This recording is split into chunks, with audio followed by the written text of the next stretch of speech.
තිරුවන් සරණයි හැම දිනකටම අදත් මේ අප සූදානම් වන්නේ අපේ සුපුරුදු ධම්සභාව පවත්වන්නටයි. වෙනද වගේම අන්තර්ජාලය ඔස්සේ ස්කයිප් මාධ්‍යයෙන් අපි මේ ධම්සභාවට එකතු වෙන්නේ. අපේ සුපුරුදු කල්යාණ මිත්‍ර පිරිස අදත් ඒ විදිහටම ධම්සභාවට එකතු වී සිටිනවා. හැම දිනම අපි ඊටම ගෞරවයෙන් කල්යාණ මිත්‍රත්වයෙන් පිළිගනිමු.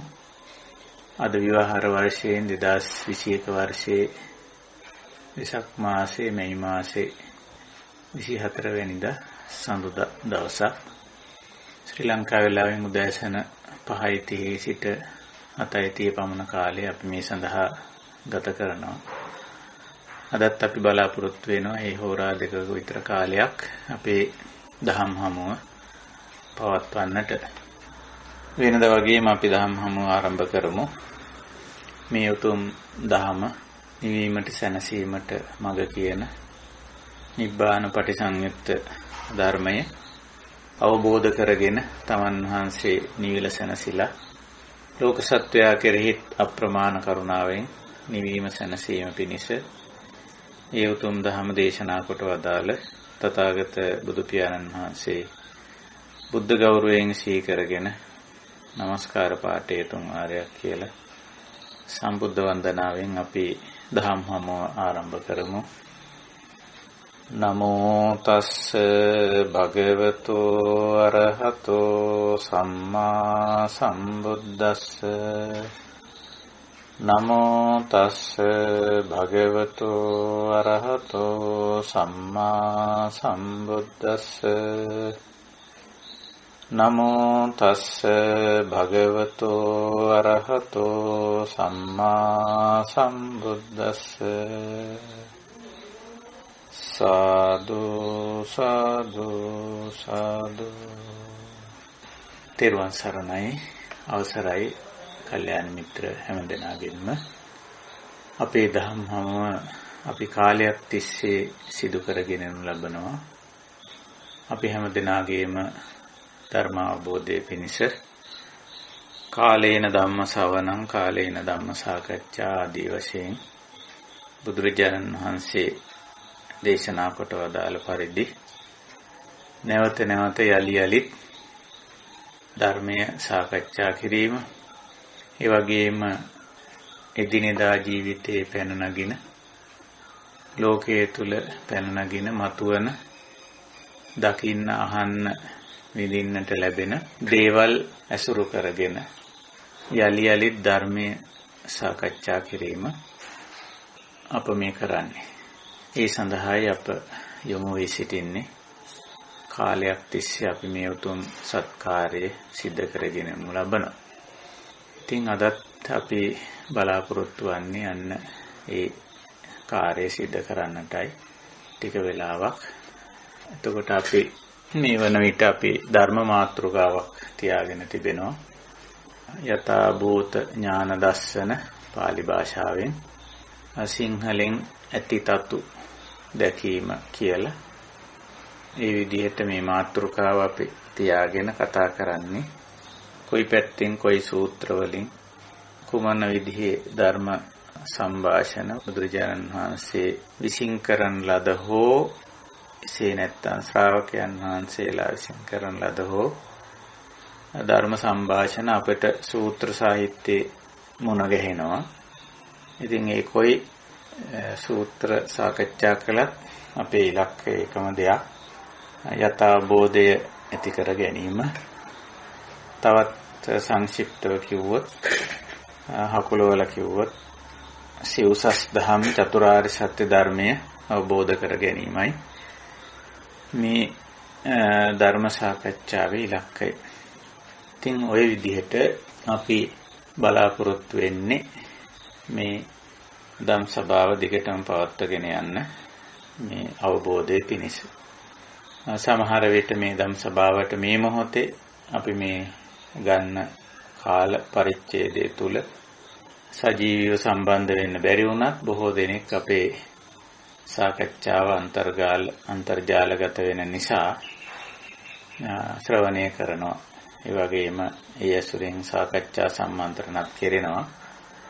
ඒ නිසා මේ සාකච්ඡා මාලාව බොහෝ දෙනෙක්ගේ ධර්ම අවබෝධය පිණිස යහපත පිණිස හේතුපාදක වෙලා තිබෙනවා.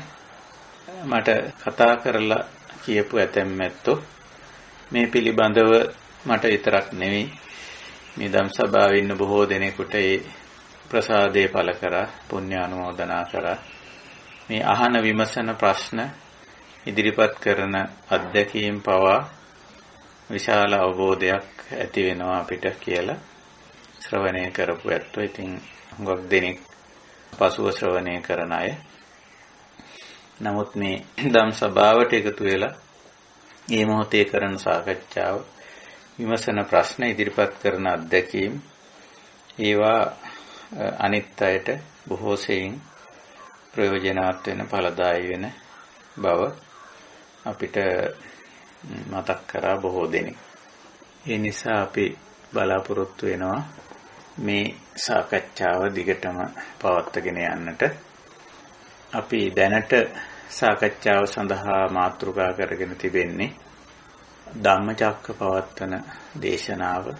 මේ දේශනාව කවුරුත් දන්න කියන සුප්‍රසිද්ධ දේශනාවක්.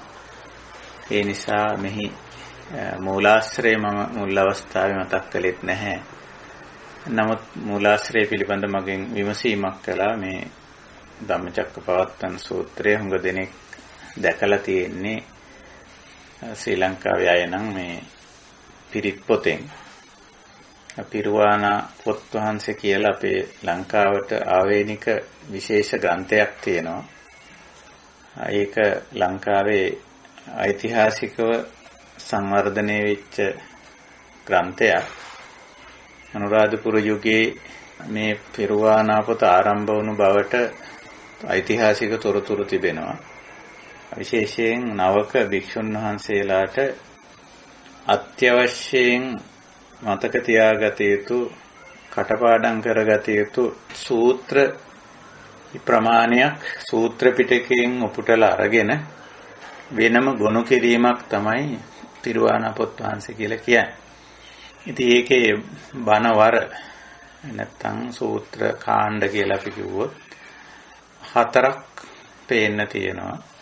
මුල් බණවරවල තමයි සූත්‍ර අන්තර්ගත වෙලා තියෙන්නේ. පළවෙනි බණවර, දෙවෙනි බණවර සහ තුන්වෙනි බණවර කියන එක. හතරවෙනි බණවරට ඇවිල්ලා තියෙන්නේ එක සූත්‍රයක්, ආටානාටි සූත්‍රය. ආටානාටි සූත්‍රය සාකච්ඡා කරන්න කියලාත් බොහෝ දෙනෙක්ගේ ඉල්ලීමක් තියෙනවා. ඒක පිළිබඳවත් තියෙනවා සෑහෙන විමති තියෙන, දුර්මත තියෙනවා. ඒක නිසා ඒකත් අපි බලාපොරොත්තු වෙනවා මේ සූත්‍රයෙන් පස්සේ සාකච්ඡා කරන්න. දීඝනිකායේ ඇතුළත් සූත්‍රයක්, තරමක් දීර්ඝ සූත්‍රයක්. ඉතින් ධම්මචක්කපවත්තන දේශනාව අපිට ඇහැ ගැහිලා තියෙන්නේ, හමු වෙලා තියෙන්නේ සාමාන්‍ය අයට පිරිත් පොතේ. පිරිත් පොතේ අගහරිය තමයි තියෙන්නේ. තුන්වෙනි බණවරට ඇතුළත් වෙලා තියෙන්නේ. ඉතින් සූත්‍ර පිටකයේ ගත්තොත් සංයුත්ත නිකායේ මහා වර්ගයේ සත්‍ය සංයුත්තේ තමයි ධම්මචක්කපවත්තන දේශනාව ඇතුළත් වෙලා තියෙන්නේ. චතුසත්‍ය පිළිබඳ දේශනා සත්‍ය සංයුත්තේට ඇතුළත් වෙලා තියෙනවා. එහිම තමයි ධම්මචක්කපවත්තන දේශනාවත් ඇතුළත් වෙලා තියෙන්නේ. ඉතින් එහි මූලාශ්‍රය එහිමයි. අපි ওই විදිහට මූලාශ්‍රය මතක් කරේ අපි කලින් සාකච්ඡාවේදී මූලාශ්‍රය සඳහන් වුණේ නැති නිසා. හොඳයි, අපි පහුගිය සාකච්ඡාවේදී හුඟක්ම මේ මජ්ක්‍ධිමා පටිපදා කියන මේ මජ්ක්‍ධිමා කියන වචනේ අදහස් කරන්නේ කුමක්ද කියන කාරණේ තමයි සැලකිල්ලට ගත්තේ. ඇත්ත වශයෙන්ම ඒක නොඑක් විදිහට මේ මැද මජ්ක්‍ධිමා කියන වචනේ පැහැදිලි කිරීම සිද්ධ වෙලා තියෙනවා. අපිට අනිකුත් දේශනා ආදී දේවලුත් පදනම් කරගෙන තමයි අපි මජ්ක්‍ධිමා, එහෙම නැත්නම් සිංහලෙන් ඕකට මැද කියනවා. මැදමාවත අපි එදා කිව්වා අපි එතෙන්දි වචන කීපයක් පාවිච්චි කරලා තියෙනවා. බුදුරජාණන් වහන්සේම දුක්ඛ නිරෝධ ගාමිනී පටිපදා කියන වචනේ එහෙම විග්‍රහ කරලා තියෙනවා. මජ්ක්‍ධිමා පටිපදා කියලා විග්‍රහ කරලා තියෙනවා. අරියෝ අට්ටංගිකෝ මග්ගෝ කියලා තියෙන. ඔය නම් තුනම අපේ තියෙන්නේ එකම ප්‍රතිපදාවකට. අරියෝ අට්ටංගිකෝ මග්ගෝ ආර්ය අෂ්ටාංගික මාර්ගය කියන්නේ ආර්ය භාවයට හේතු වෙන අංග 8කින් යුක්ත ප්‍රතිපදාව ප්‍රතිපත්ති මාලාව කියන එකයි. ඊළඟට දුක්ඛ නිරෝධ ගාමිනී පටිපදා චතුසත්‍ය විස්තර කරන තැන හැමතැනම එහිමයි විස්තර වෙන්නේ. දුක නිමා කිරීමේ ප්‍රතිපදාව කියලා.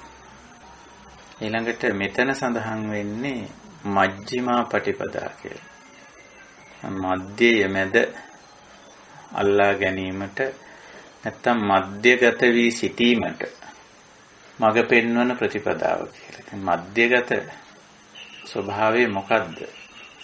ඒක තමයි අපි හුඟක් කලින් සාකච්ඡාවේදී අවධානයට ගත්තේ. කුමක්ද මේ පාලියෙන් මජ්ජ, සංස්කෘතයෙන් මධ්‍ය, සිංහලෙන් මැද කියලා කියන ඒක යම් ගැඹුරු කුසලතාවක්. ගැඹුරු අවබෝධයක් තුලින් කිසියම් වීරියකින්, උත්සාහයකින්, සතියකින් යුතුව ජීවිතයේ පවත්වාගෙන යන එක්තරා ක්‍රමයක්. ජීවන ක්‍රමයක් මේ මැද කියලා කියන්නේ. ඉතින් ඒක තමයි මෙතෙන්දී හුඟක්ම අපි සාකච්ඡාවට ගත්ත කාරණේ. අපි එදා කිව්වා නිකෙලස් තැන නිදුක් තැන කියලා. එතකොට ඕනම දෙයක මැදේ වෙන්නේ මැද වෙන්නේ ඊට අදාළ සියලු ක්ලේශ ධර්මයන් නිරෝධ කරතන. ඒ නිසාමයි එතන නිදුක් වෙන්නේ. ඉතින් මැදේ කියන්නේ උතනයි ඕනම දෙයක. දැන් ඕනම මේ නිවන් දකින්නවා කියන එක හුඟක් අය තේරුම් අරන් තියෙන්නේ එක්කෝ මොකක්වත් නැති තැනක්. එහෙම නැත්තම් මේ ජීවිතේ නෙමේ පරලෝ හරි වෙනත් ජීවිතයකදී ලබන තැන. ඔය වගේ සෑහෙන වැරදි විග්‍රහයන් තියෙනවා. දැන් අනාගාමි කියන தත්ත්වය විග්‍රහ කරන්න යද්දිම හැමෝම කියන්නේ බ්‍රහ්ම ලෝකෙ ගිහිල්ලා එහෙදී නිවන් දකිනවයි මෙහෙ ඉන්නේ නැහැ කියලා. එතකොටම මේක මේ ජීවිතේ පච්චත්තං වේදිතබ්බෝ දිත්තේ ධම්මේ සයං අභිඤ්ඤා සච්චිගත්තා උපසම්පජ්ජ විහෙරති කියන බුද්ධ දේශනා සම්පූර්ණම බැහැර කළා වෙනවා. මේ අටුවා විග්‍රහය මේව බුද්ධ දේශනා නෙවෙයි. මේ බ්‍රහ්ම ලෝකෙ ගිහින් හේදී පිරිනිවන් පානවා ආයෙ මෙහෙ එන්නේ නැහැ කියන දේශනා බුද්ධ දේශනා නෙවෙයි. ඒවා අටුවාවල විග්‍රහ. එතකොට අර බුද්ධ දේශනා හාත්පසින්ම ප්‍රතික්ෂේප වෙනවා මේ විග්‍රහවල. ඒ වගේ නිවන නිබ්බාන කියන්නේ මේ ජීවිතේ අපි මේ හැට කනට නාසයට දිවට කයට ගෝචර වෙන මනසින් වටහා ගන්න දේවල් තුල ඒව ඇතුළෙමයි ඒවයින් පිටස්තර නිවනක් නැහැ. හැබැයි ඒ හැම දෙයකම තියෙනවා මේ මැද තැන. මැදේ තියෙනවා. ඒ කියන්නේ නිකෙලස් තැන තියෙනවා. නිදුක් තැන තියෙනවා. නිකෙලස් නිවීම නිසාමයි නිදුක් වෙන්නේ. ඒක නිදුක් බව කියන්නේ දුක්ඛ නිරෝධ කියලානේ අපි පාලියෙන් කියන්නේ. දුක්ඛ නිරෝධං. ඒ කියන්නේ නිබ්බාන. ඒ නිවීමක් සැනසීමක් ඇති වෙන්නේ අර නිකෙලස් භාවය නිසා. ඒ කෙලෙසුණු බව. දැන් උදාහරණයක් ඇටියට යම්කිසි වැඩක් ගත්තොත්, කම්මන්තයක් ගත්තොත්, කය මෙහෙवला කරන ක්‍රියාවක් ගත්තොත්, ඒ ක්‍රියාවක් හැටියට වෙනම ගත්තම ඒක පිරිසිදු වෙනවා. නිකෙලස් කියලා අපි කියන්නේ ඒක. ඒක බුදුරජාණන් වහන්සේ පැහැදිලි කරනවා මොකද්ද මේ ක්‍රියාවක් පිරිසිදුයි කියන්නේ? නේව අත්තව්‍යාබාදාය සංවත්තේ. ඒ කරන ක්‍රියාව කරන කෙනෙක් ඉන්නවා. යම් කෙනෙක් ඒ තැනත්තාට න ව්‍යාබාදාය සංවත්තේ. අත්ත කිව්වේ තමන් කරන්නා කියන අදහස.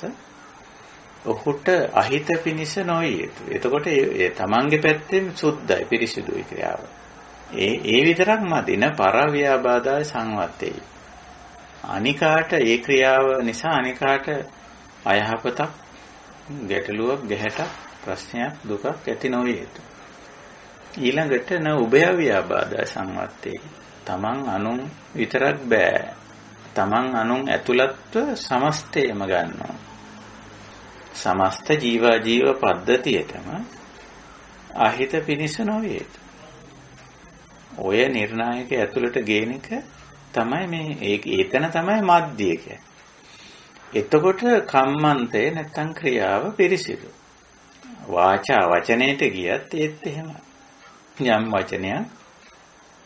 වචනයක් කියන්නේ යම් කිසි ප්‍රකාශනයක් ලිඛිත හෝ වාචික ප්‍රකාශනයක් ඒක කරන්නාට අයහපත පිණිස නොවේ යුතුයි. න අත්තව්‍යාබාධය සංවත්තේ. ඒ වගේම මේ වචනය යමෙක් අහනවා වෙන්න පුළුවන්. ඒ ප්‍රකාශනය ලිඛිත ප්‍රකාශනය යමෙක් කියවනවා වෙන්න පුළුවන්. ඒ අහන කියවන අයට අයහපතක් නොවේ. ඒ වගේම එසේ කීම ලිවීම ඇසීම කියවීම කියන සමස්ත ක්‍රියාවලිය ඒ දෙපාර්ශවයේ ඇතුළු සමස්තයට අයහපතක් නොවේ. එතකොට මේ ක්‍රියාව සුද්ධ ක්‍රියාව සම්මා වාචාව. වචනේ මජ්ක්‍ධිමා පටිපදාවට ආවා. එතකොට එතන අදහස් වෙන්නේ මොකුත් කතා කරන්නේ නැතුව ඉන්නවනේ. ලියන්නේ නැතුව ඉන්නවනේ. වාචික ප්‍රකාශන කරනවා. ඇයි? වාචික ප්‍රකාශන නොකර යම් කෙනෙකුට ජීවත් වෙන්න බෑ. එතකොට ඒ කිසිවක් නොකරන තැනක් නිවන කිව්වොත් එහෙනම් ජීවත් නොවන තැනක ජීවිතයක් නැති තැනක තමයි එහෙමනම් නිවන කියන එක අර්ථවත් වෙන්නේ. කියවෙන්නේ ඒ කියන විදිහට. නෑ බුදුරජාණන් වහන්සේ නිවන දේශනා කරලා තියෙන ජීවිතයක් ඇති තැන.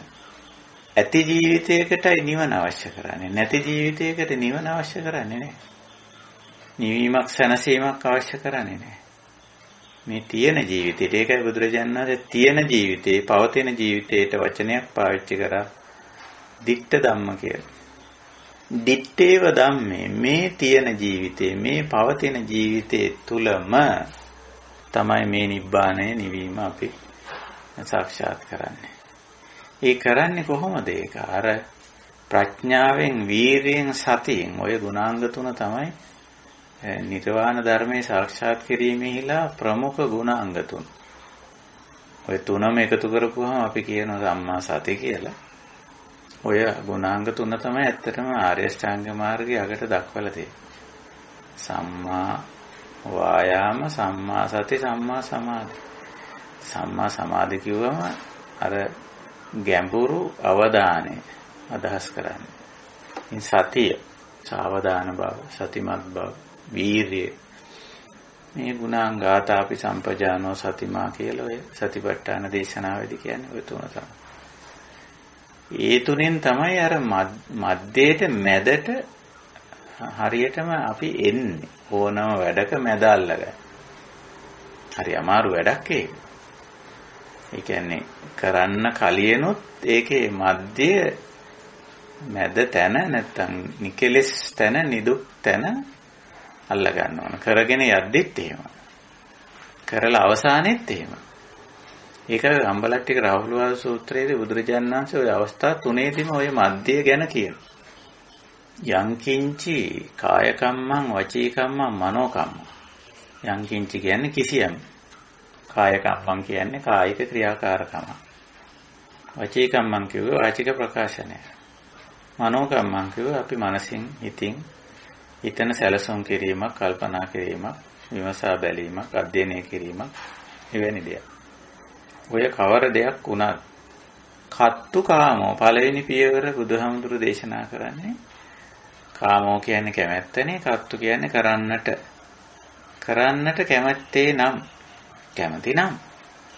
එතකොට පච්චවෙක්කිතබ්බං හොඳට චින්තාමේ වශයෙන්, භාවනාමේ වශයෙන්, සුතමේ වශයෙන් ගැඹුරින් විමසා බැලීම තමයි මේ පච්චවෙක්කනා කියලා කියන්නේ. හොඳට විමසලා බලන්න ඕන. මම දැන් මේ යමක් කරන්න යනවා. ඒ කරන්න යන වැඩේ මට අහිත පිනිස පවතීදෝ? තාම කරේ නැහැ.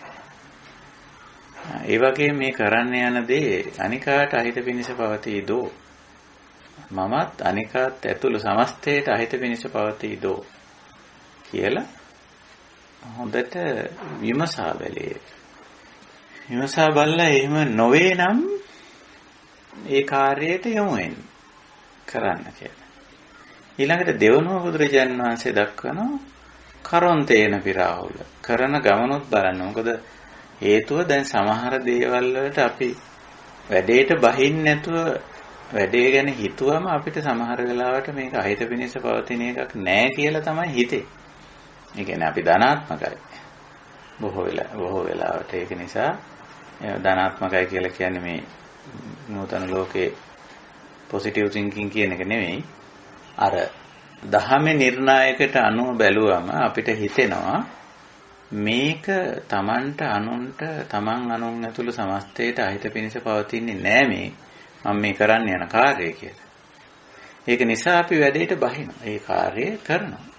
ඒ කාය කර්මය හෝ වචී කර්මය හෝ මනෝ කර්ම. නමුත් සමහර විට කරගෙන යද්දී ඒක එසේ නොවන්න පුළුවන්. තමන්ට හෝ අනුන්ට හෝ තමන් අනුන් ඇතුළු සමස්තයට හෝ අහිත පිනිස පවතින ඉඩ තියෙන.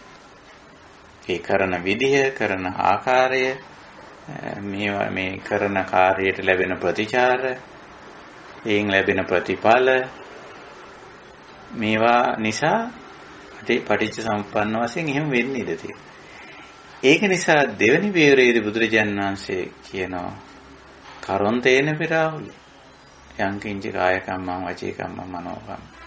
ඔබ කයින් කරන යම් කාර්යයක්, වචනෙන් කරන යම් ප්‍රකාශනයක්, සිතින් කරන යම් විමසා බැලීමක්, සිතීමක්, කල්පනා කිරීමක්, එහි යෙදෙන ගමනොත් පච්චවෙක්කිතබ්බං විමසා බලන්න මම මේ දැන් කරගෙන යන කාර්යය මෙහෙම කරද්දි, මේ විදිහට කරද්දි, මේ ආකාරයෙන් කරගෙන යද්දී අර කියන தත්ත්වය ඇති වෙනවා. ඒ කියන්නේ මධ්‍යයේ තුල ඉන්නවද? මැද මාවතේද මම මේ කාර්ය කරන්නේ.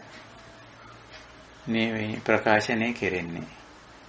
මේ සිතවිලි ධාරාව මම මේ හිතන විදිහ මැදද යන්නේ, මධ්‍යයේද යන්නේ, පිරිසිදුද කියලා බලන්න.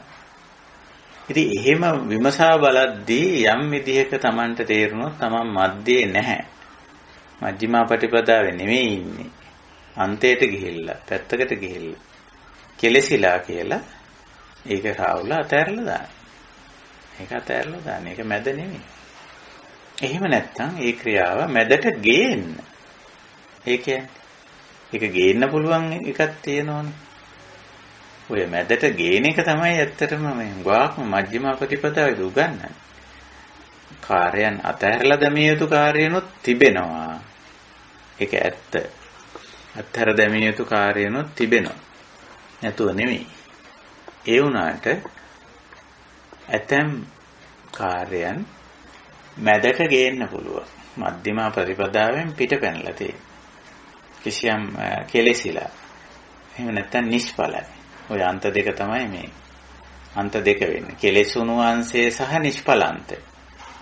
ඒ කියන්නේ අපේක්ෂිත ප්‍රතිඵලේ නොලැබෙන්නේ නැති අන්තය තමයි ඔය හුඟක්ම අත්ත කිලමතානුයෝගේ. ඒ කාර්යයේ යෙදෙනවා නමුත් අපේක්ෂිත ප්‍රතිඵලය ලැබෙන්නේ. ඔබ දන්නවා සිද්ධාර්ථ බෝසත් කාලේ අපේක්ෂිත ප්‍රතිඵල නොලැබෙන අත්ත කිලමතානුයෝගේ යෙදී සිටි ආකාරය බුදුරජාණන් වහන්සේ පැහැදිලි කරලා තියෙනවා. වැඩක යෙදුණා නමුත් නිෂ්ඵලයි. හරියට මහන්සි වෙලා කළා. ඉතින් ඒ කලේ ඇත්ත වශයෙන්ම මේක ප්‍රතිඵලයක් ලැබෙනවද කියලා බලන්නත් එක්ක. නමුත් ඉතින් වැඩක් නැහැ. ඒ ශ්‍රමණ සම්පදායයි ඔක්කොමලා නිෂ්ඵල නමුත් මහන්සි වෙලා වැඩක් කළා. ඉතින් එතනිනුත් සිද්ධාර්ථ බෝසතාණන් වහන්සේ යමක් ඇත්ත වශයෙන්ම ඉගෙන ගත්තා. මෙහිම අන්තයක් තියෙනවා කියලා. අත්ත කිලමතානුයෝගෝ. අපි කලින් සාකච්ඡාවේදී ඒක පැහැදිලි කරා. ඉතින් ඒ විදිහේ අන්තයක් අන්තගාමී බවක් තියෙනවා කියලා ඒකෙන් අවබෝධ කරගත්ත තේරුම් ගන්න. ඉතින් ওই විදිහට කරගෙන යද්දී විමසා බලන්න කියනවා. ඒ අන්තයට වැටිලාද කියලා. නිෂ්ඵල අන්තය හෝ කෙලෙසුණු අන්තය. දැන් නිෂ්ඵල අන්තය බුදුරජාණන් වහන්සේ හැඳින්වුවේ අනරියෝ අනත්ත් සංහිතෝ කියන වචන දෙකෙන්. ඒක ආර්ය භාවයට හේතු වෙන්නේ නැහැ. අනර්ථවත්. අර්ථවත් නැහැ. ඵලදායි නැහැ කියන එකයි එතන කිව්වේ. ඵලදායි නැහැ කියන එක. එතකොට එහෙම නිෂ්ඵලාන්තයක්. අත්කිලමතානියෝගය. කාමසුගල්ලිකානියෝගය හොඳටම කෙලෙසිලා. ඒක නිසා අර Tamanටත් විශේෂයෙන් අනුන්ටත් Taman අනුන් ඇතුළු සමස්තයටම හිත කරයි. කාමසුගල්ලිකානියෝගය. අත්කිලමතානියෝගය උඟක් වෙලාවට Tamanට හිත වෙනස පවතින. ඉතින් අනරියෝ අනත්ත් සංහිතෝ කියලා ඒක හැඳින්වනවා. කාමසුකල්ලිකානුයෝගේ හීනෝ ගම්මෝ පෝතුජ්ජනිකෝ කියන තවත් වචන තුනක් භාවිතා වුණා. හීනෝ ගම්මෝ පෝතුජ්ජනිකෝ අනරියෝ අනත්ත් සංහිතෝ. ඒක මහා පහත් හීන ග්‍රාම්‍ය ඕලාරික කටයුතු කෙරෙන. පෝතුජ්ජනිකෝ ආත්මාර්ථකාමීත්වය තද බල විදියට ක්‍රියාත්මක වෙන. අනාර්ය අනර්ථයේ පිණිස හේතු වෙන. අනරියෝ අනත්ත් සංහිතෝ. එවැනි දෙයක්. එවැනි ස්වභාවයක්. ඒකයි. ඉතින් ওই විදිහට අපිට හැමතිස්සෙම බුදුරජාන් වහන්සේ දේශනා කළා තියෙනවා මේක විමසා බලන්න පච්චවෙක්කිතබ්බං කරන්න නැත්නම් යම් කිසි දෙයක නිරත වෙන්න පෙරත් ඒ නිරත වෙද්දී ඊළඟට තුන්වෙනුව නිරත වෙලා අවසානයේ කත්වා අපි කාය යම් කිංචි කාය කම්මං වචී කම්මං මනෝ කම්මං කත්වා අපි කියන්නේ කරලා ඉවර වෙලා යෙදිලා ඉවර වෙලා නිමා කරලා පච්චවෙක්කිතබ්බං ඉදම් මේ කාය කම්මං මම මේ කරපු කායික වාචික මානසික ක්‍රියා වචී කම්මං මනෝ කම්මං දැන් කරලා ඉවරයි. ඒක මට අහිත පිණිස පවතීද අනිකාට අහිත පිණිස පවතීද මා අනිකා ඇතුළු සමස්තයට අහිත පිණිස පවතීද ඉතින් එහෙම විමසද්දී එහෙමනම් දැන් මොකද කරන්නේ? දැන් කරලා ඉවරයි. එතකොට කියනවා ආයතින් සංවරං ආපජ්ජිතබ්බ. නැවත එවන්නක් නොකරන්න වග බලා ගන්න. එයින් සිද්ධ වෙච්ච පාඩුව අලාභය දුක ඒක වෙලාද? ඒකට ඉතින් අදාළ ගෙවීම සිද්ධ වෙයි. ඒක තමයි අපි කම්මසකතාව කියලා කියන්නේ. ඒ අදාළ ගෙවීම තමයි. කරාද ඉතින් ඒකට අදාළ යම්කිසි වන්දියක් ඊට අදාළ යම්කිසි කර්ම ඵල විඳීමක් තියෙනවා. ditta ධම්මික සම්පරායික වශයෙන්. ඒක තමයි කම්ම නියාමය. ඒකට කරන්න දෙයක් නැහැ. ඒක කරා නම් ඒක ditta ධම්මික සම්පරායික වශයෙන් ඒක ගෙවන්න වෙනවා. අරිහත් භාවයටපත් වුණොත් ditta ධම්මික විතරයි සම්පරායික තත්වයක් නැහැ. ඉතින් ওই විදිහට මේ මජ්ක්‍ධිමා පටිපදා මැද මාවත මැද තැන නැත්නම් දුක්ඛ නිරෝධ ගාමිනී පටිපදා අරියවට්ටංගිකෝ මග්ගෝ මේ කියන වචන වලින් කියවෙන දේ අපිට පැහැදිලි. මේ ආර්ය භාවයට හේතු වෙන නිසා ආර්යෝ වට්ටංගිකෝ මග්ගෝ කියනවා. නිදුක් බවට හේතු වෙන නිසා දුක්ඛ නිරෝධ ගාමිනී පටිපදා කියනවා. මෙහි නිකලස් තන නිදුක් තන අල්ලා ගන්න උපකාරී වෙන නිසා මජ්ක්‍ධිමා පටිපදා කියනවා. ඒතර වචන තුනකින් මේක හඳුන්වලා තිබුණට එකම ප්‍රතිපදාව. එතකොට මේ ධම්මචක්කපවත්තන දේශනාවේ අන්තර්ගත වෙන්නේ ওই ප්‍රතිපදාව. ඉතින් අපි ජීවිතේ හැම වැඩකදීම හැම කාර්යයකදීම නිවන අල්ල ගන්න වෙනවා. ඒ යම් කිසි කාර්යයකින් බැහැර වීම තුළ නිවන තියෙනවා කිව්වොත් ඒක සම්පූර්ණ වැරදි. යම්කිසි කායික ක්‍රියාවක් ඇතුලේ තමයි මේ මැද අල්ලගන්නේ. නිවෙන තැන, නිවුණු තැන නිවිලා ඒ කාර්යය දෙනවා. වාචික ක්‍රියාවක්, කායික ක්‍රියාවක්, මානසික ක්‍රියාවක්. ඒක නිසා එක්තරා ප්‍රමාණයකට එක පැත්තකින් බලපුවම මේ මජ්ක්‍ධිමා පටිපදාව අල්ලගන්න. නැත්තම් පටිපදාවේ මැද අල්ලගන්න. වාචාවේ, කම්මන්තේ, ආජීවයේ, වායාමයේ, සතියේ, සමාධියේ, දිට්ඨියේ, සංකප්පේ මැද අල්ලගන්න එක ඒ තරම්ම පහසු කාර්යයක් වෙන්නේ නැහැ. ඒ තරම්ම පහසු නෑ ඒක. සුකර නෑ, දුෂ්කරයි. නමුත් අපි පළමු කොට සීලයට ගියෝ ශික්ෂාපද වශයෙන් සමාදන් වෙලා යම් කිසි තමන් සමග පොරොන්දුවක් එකඟතාවයක් වෙලා සමාජයේ සමගත් පොරොන්දුවකට එකඟතාවයකට බැඳිලා එහෙමයි අපි ආරම්භයේදී සිල් රකින්නේ. එහෙම වුණොත් ඔන්න යම් ප්‍රමාණයකට අපිට සමාධියට වැටෙනවා. සමත සමාධියක් ඇති වෙනවා සීලයෙන්. අපේ මේ තියෙන කලබලකම, නොසන්සුන්කම, ආවේගශීලී ගතිය, යම් යම් දේවල් වලට සීමා මායින් නැතුව පොරබදන ගතිය, කෑදර ගතිය. ඒවා අයින් වුණාම එතන ලොකු සංසුන් වටපිටාවක්, සාමකාමී වටපිටාවක් ගොඩ නැගෙනවා. සමත සමාධියේ ලක්ෂණය ඒකයි. අන්න ඒ සමතය තුළ ඒ පතිරූප දේශ වාසයක්, මානසික සංහිඳියාවක් තුළ අපිට අර මැද තැන අල්ලගන්න අවශ්‍ය ගැඹුරු ප්‍රඥාව ලැබෙනවා. ඒක ඇත්තටම පිටින් ලැබෙන එකක් නෙවෙයි. ඇතුළතින් තමයි මේ ප්‍රඥාව මතුවෙලා එන්නේ. අපි සරල උදාහරණයක් කිව්වොත් යම් කිසි වැඩක් සංසුන්ව කරනවා නම් කෙනෙක්. ඒ කියන්නේ සංසුන්ව කරනවා කියලා කියන්නේ මේකෙන් අදහස් කරන්නේ සීලවන්තව කරනවා. කොයි දෙයකටත් අදාළව සීලයක් තියෙනවනේ. හැම දෙයකටම එහෙම සීලයක් තියෙනවා. ඉතින් සම්මුතික වශයෙන් සමහර දේවල් වලට අපි මේ සීලවන්තකම න්‍යායිකව ලියලා කියලා විවස්ථාගත කරගෙනත් තියෙන සමහර වෙලාවට. මේ වැඩේ කරන්නේ මෙහෙමයි. මේ විදියයි කියලා. ඒ සීලවන්තභාවයේ තුල අපි ඉඳගෙන මේ දේ කරනකොට ඇත්තටම මේ දේ හරි සංසුන්. ඒක පේනවා හොඳට. ඒකේ හාත්පස පේනවා. මම මේ කරන්නේ මෙහෙම ක්‍රියාවක්. මේක මේ අනිකාර්යයක්. මේ දේ වෙනුවෙන් මේක කරන්නේ. එතකොට මම මේ කරන මේ දේ හරිද වැරදිද නිවැරදිද යහපත්ද මම මේක හරියට කරනවද? ඔය තමන් කරන යෙදී සිටින කාර්යය හාත්පස පේනවා ඒක. ඉතින් ඒ පේනකොට ඒකේ මැදේ මැද අල්ලන්න පුළුවන්. මොකද්ද මැද කිව්වේ? ඒකේ අර නිකෙලස් තැන. මෙහෙම කෙරුවොත් තමයි මේක පිරිසිදු. එතකොට අන්න පිරිසිදු තැන, නිවැරදි තැන, නිකෙලස් තැන.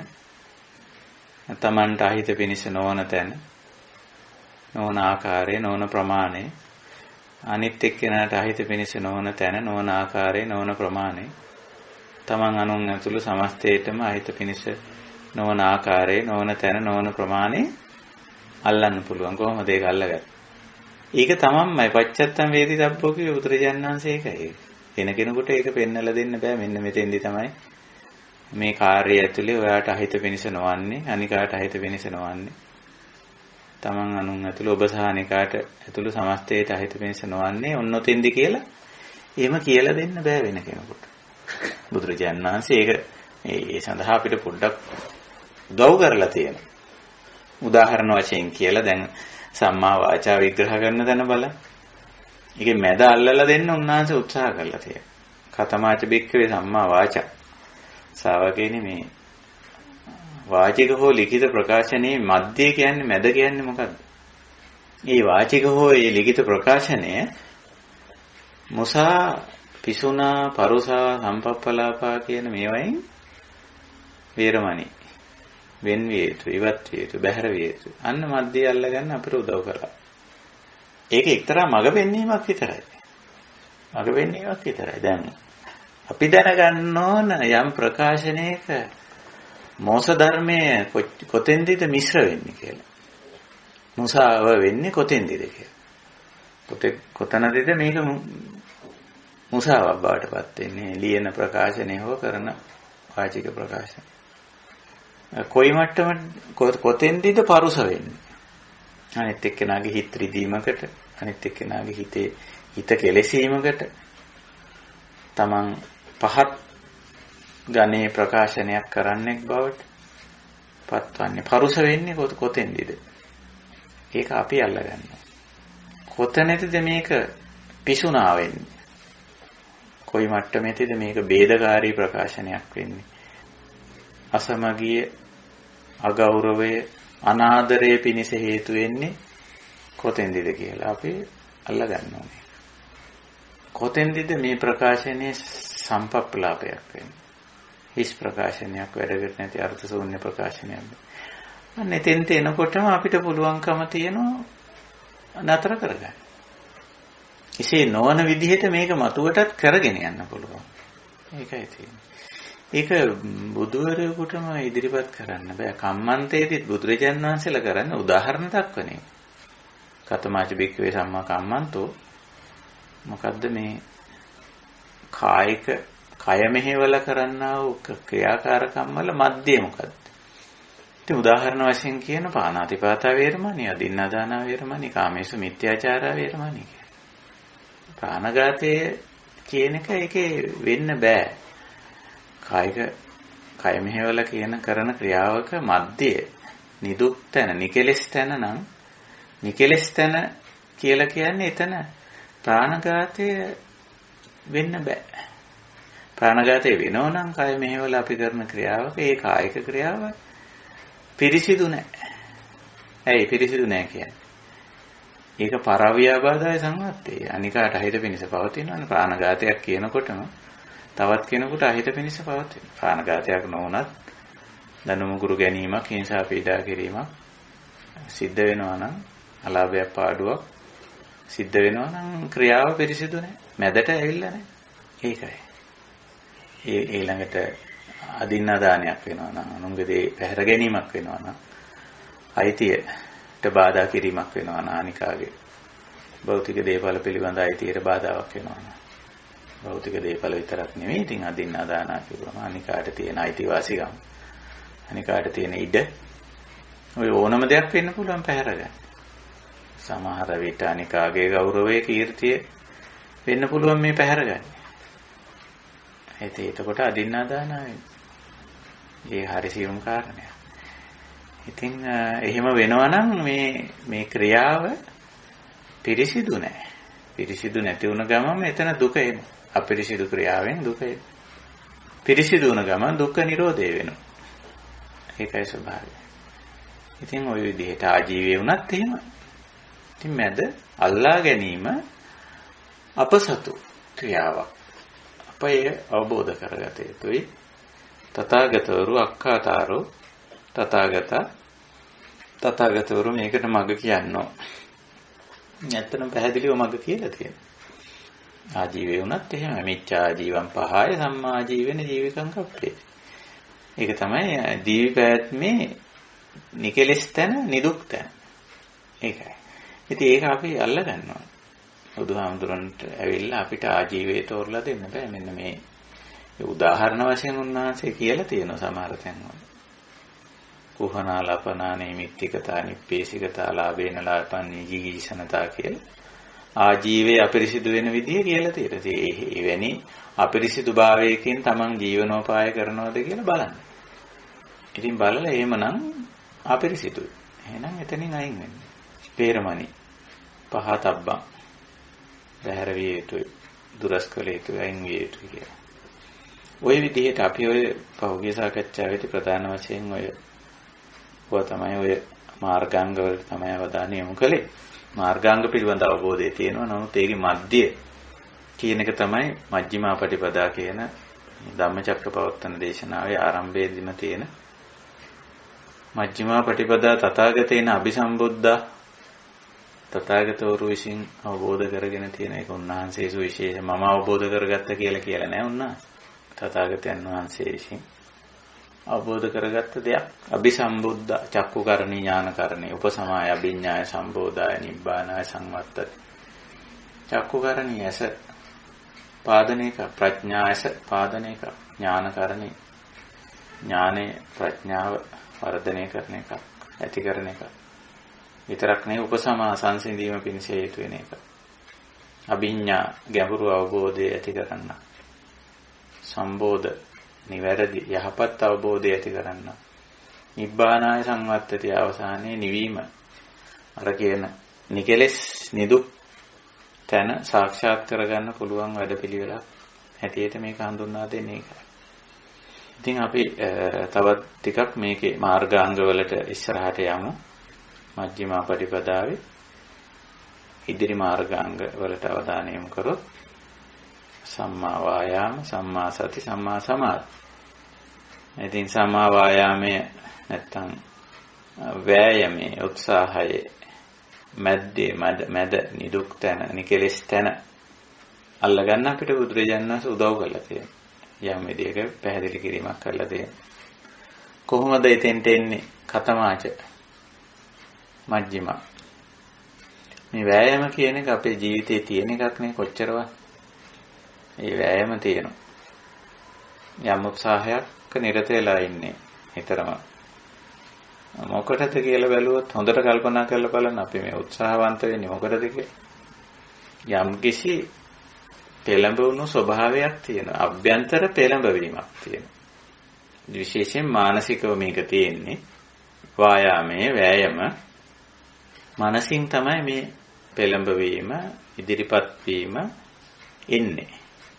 ඊට පස්සේ ඒක වචනයට ක්‍රියාවට පරිවර්තනය වෙනවා.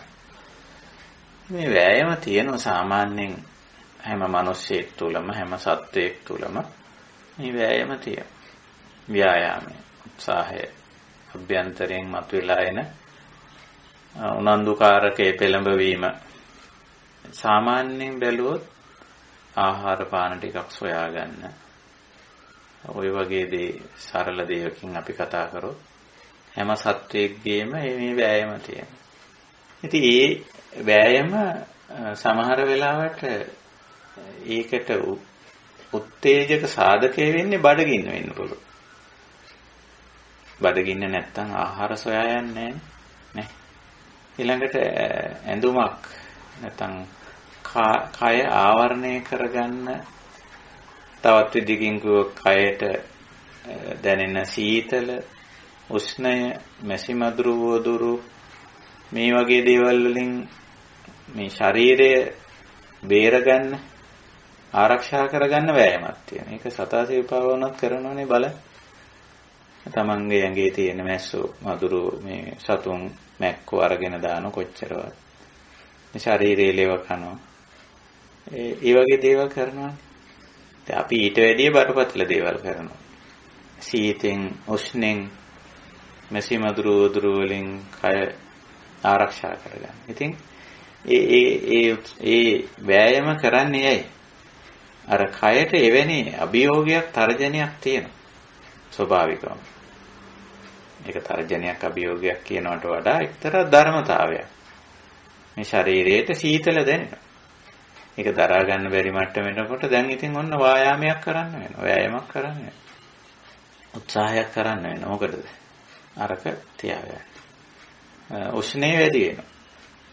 එතකොට සීතල ඇති කරගන්න වෑයමක් කරගන්න. ඊළාට මැසි මදුරු වදුරු දංශ මකස කියලා දක්වලා තියෙන්නේ. ඒවයි. නොඑක් විදිහේ මේ කෘමි සතුන්ගෙන් නොඑක් විදිහේ ඇතුළතම සමහර වෙලාවට හැදිලා සතුන් අපේ ශරීරය ඇතුළෙම ඔය පණු වර්ග වගේ ඒවා නොඑක් විදිහේ ශරීරය ඇතුළතම හැදෙනවා. නේ? දැන් සරල උදාහරණයක් කිව්වොත් කට මදින්න නැතුව හිටියොත් අපි නිතරම ආහාර පාන ආපල කන කට අපි සුද්ධ කරන්නේ නැතුව හිටියොත් මදින්න නැතුව හිටියොත් එතනම කිසියම් ජීවීන් කොටසක් හැදෙනවා අපේ කටේ. ගත්තස්සේ මොකේ ඇතුලේ හැදෙනවා.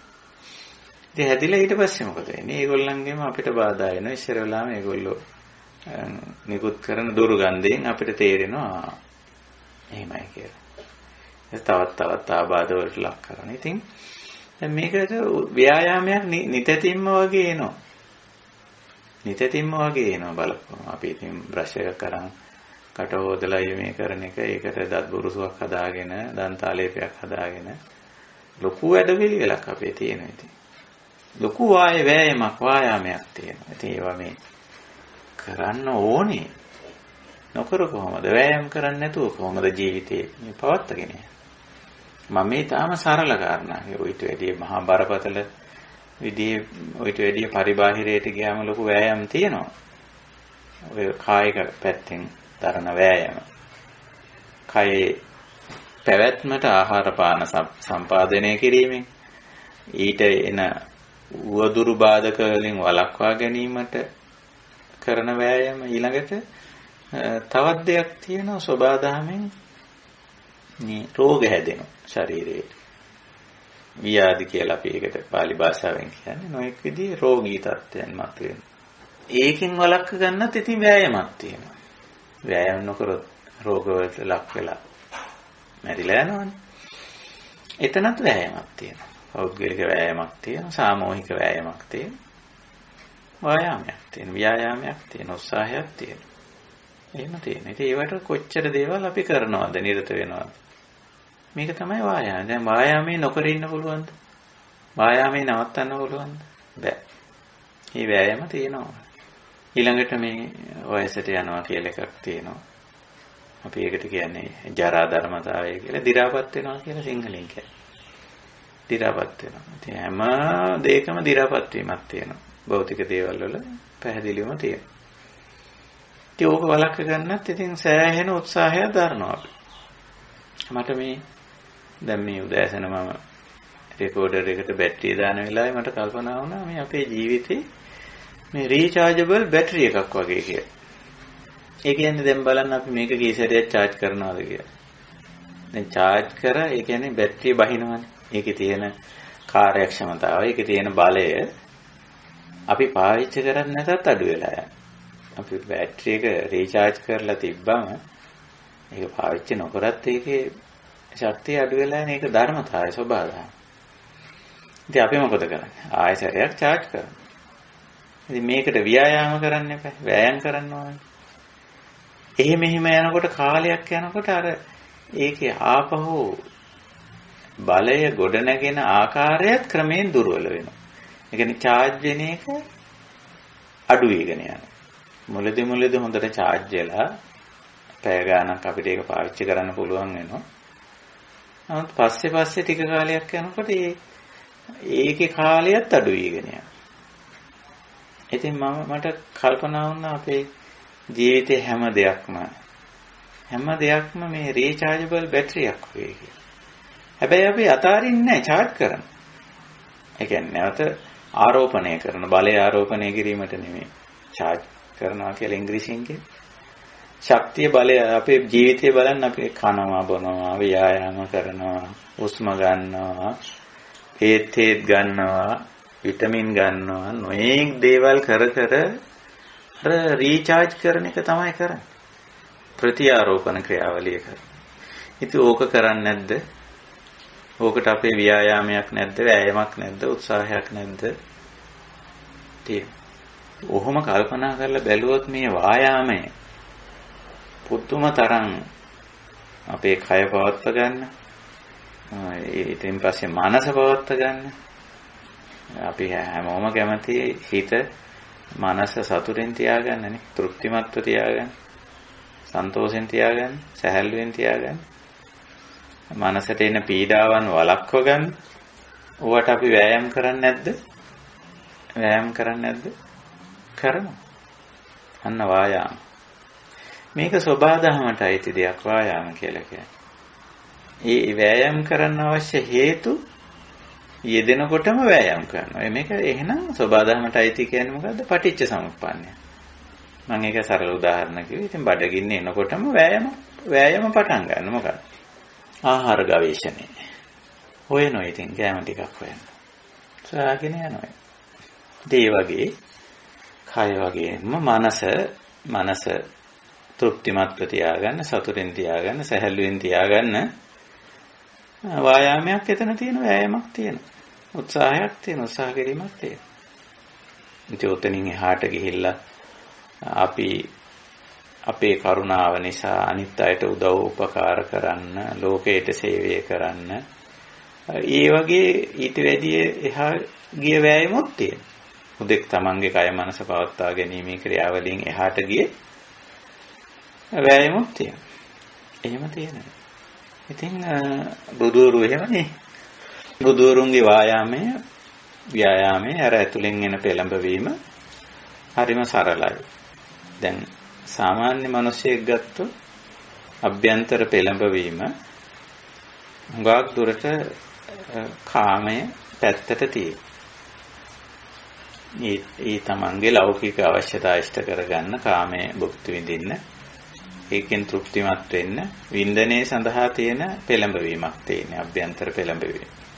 හැබැයි තථාගතවරුන්ගේ එහෙම අභ්‍යන්තරයෙන් ඇති වෙන පෙළඹවීමක් නැහැ. ඒකයි තියෙන්නේ. ඉතින් එතකොට එක්තරා නිෂ්ක්‍රීය බවක් ඇති වෙනවා. මේ தത്വයටපත් වුණාම, කෙලෙස් සංසිඳුණාම එහෙම එකක් නැති වෙනවා. ඊට පස්සේ තමයි ඔය මෙත්තා කරුණා ගුණාංග දෙක වඩා ගන්න. එතනින් පස්සේ වැඩ කරන නම් අභ්‍යන්තර පෙළඹවීමක්, ඉන්ධනයක් තියෙනවා. ආපහු හරියට නිකන් බැටරිය බැස්සා වගේ ආයෙ charge කරන්න. නැත්තම් ආයෙ ඉන්ධන ටැංකිය ඉස්සුනා, ඉන්ධන ටැංකිය පුරවන්න ඕනවා.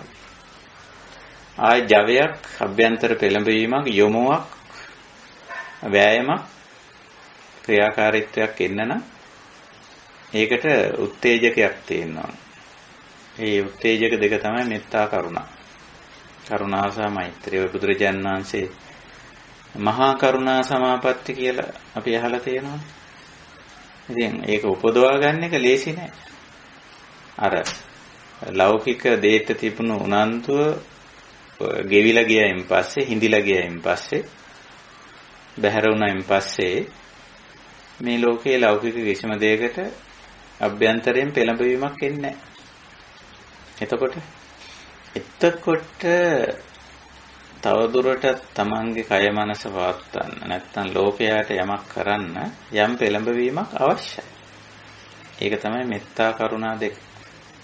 ඒකෙන් කරන වැඩ සම්පූර්ණ යන්නේ අර මැදේ යන්නේ, මැද යන්නේ. ඒකයි. නිකලස් එතන. කෙලිසිලා නැහැ. තමන්ගේ කියලා, අනුන්ගේ කියලා ඒ වගේ සීමා මායින් දාගෙන මට හිතවතා අහිතවතා ඒව නැහැ.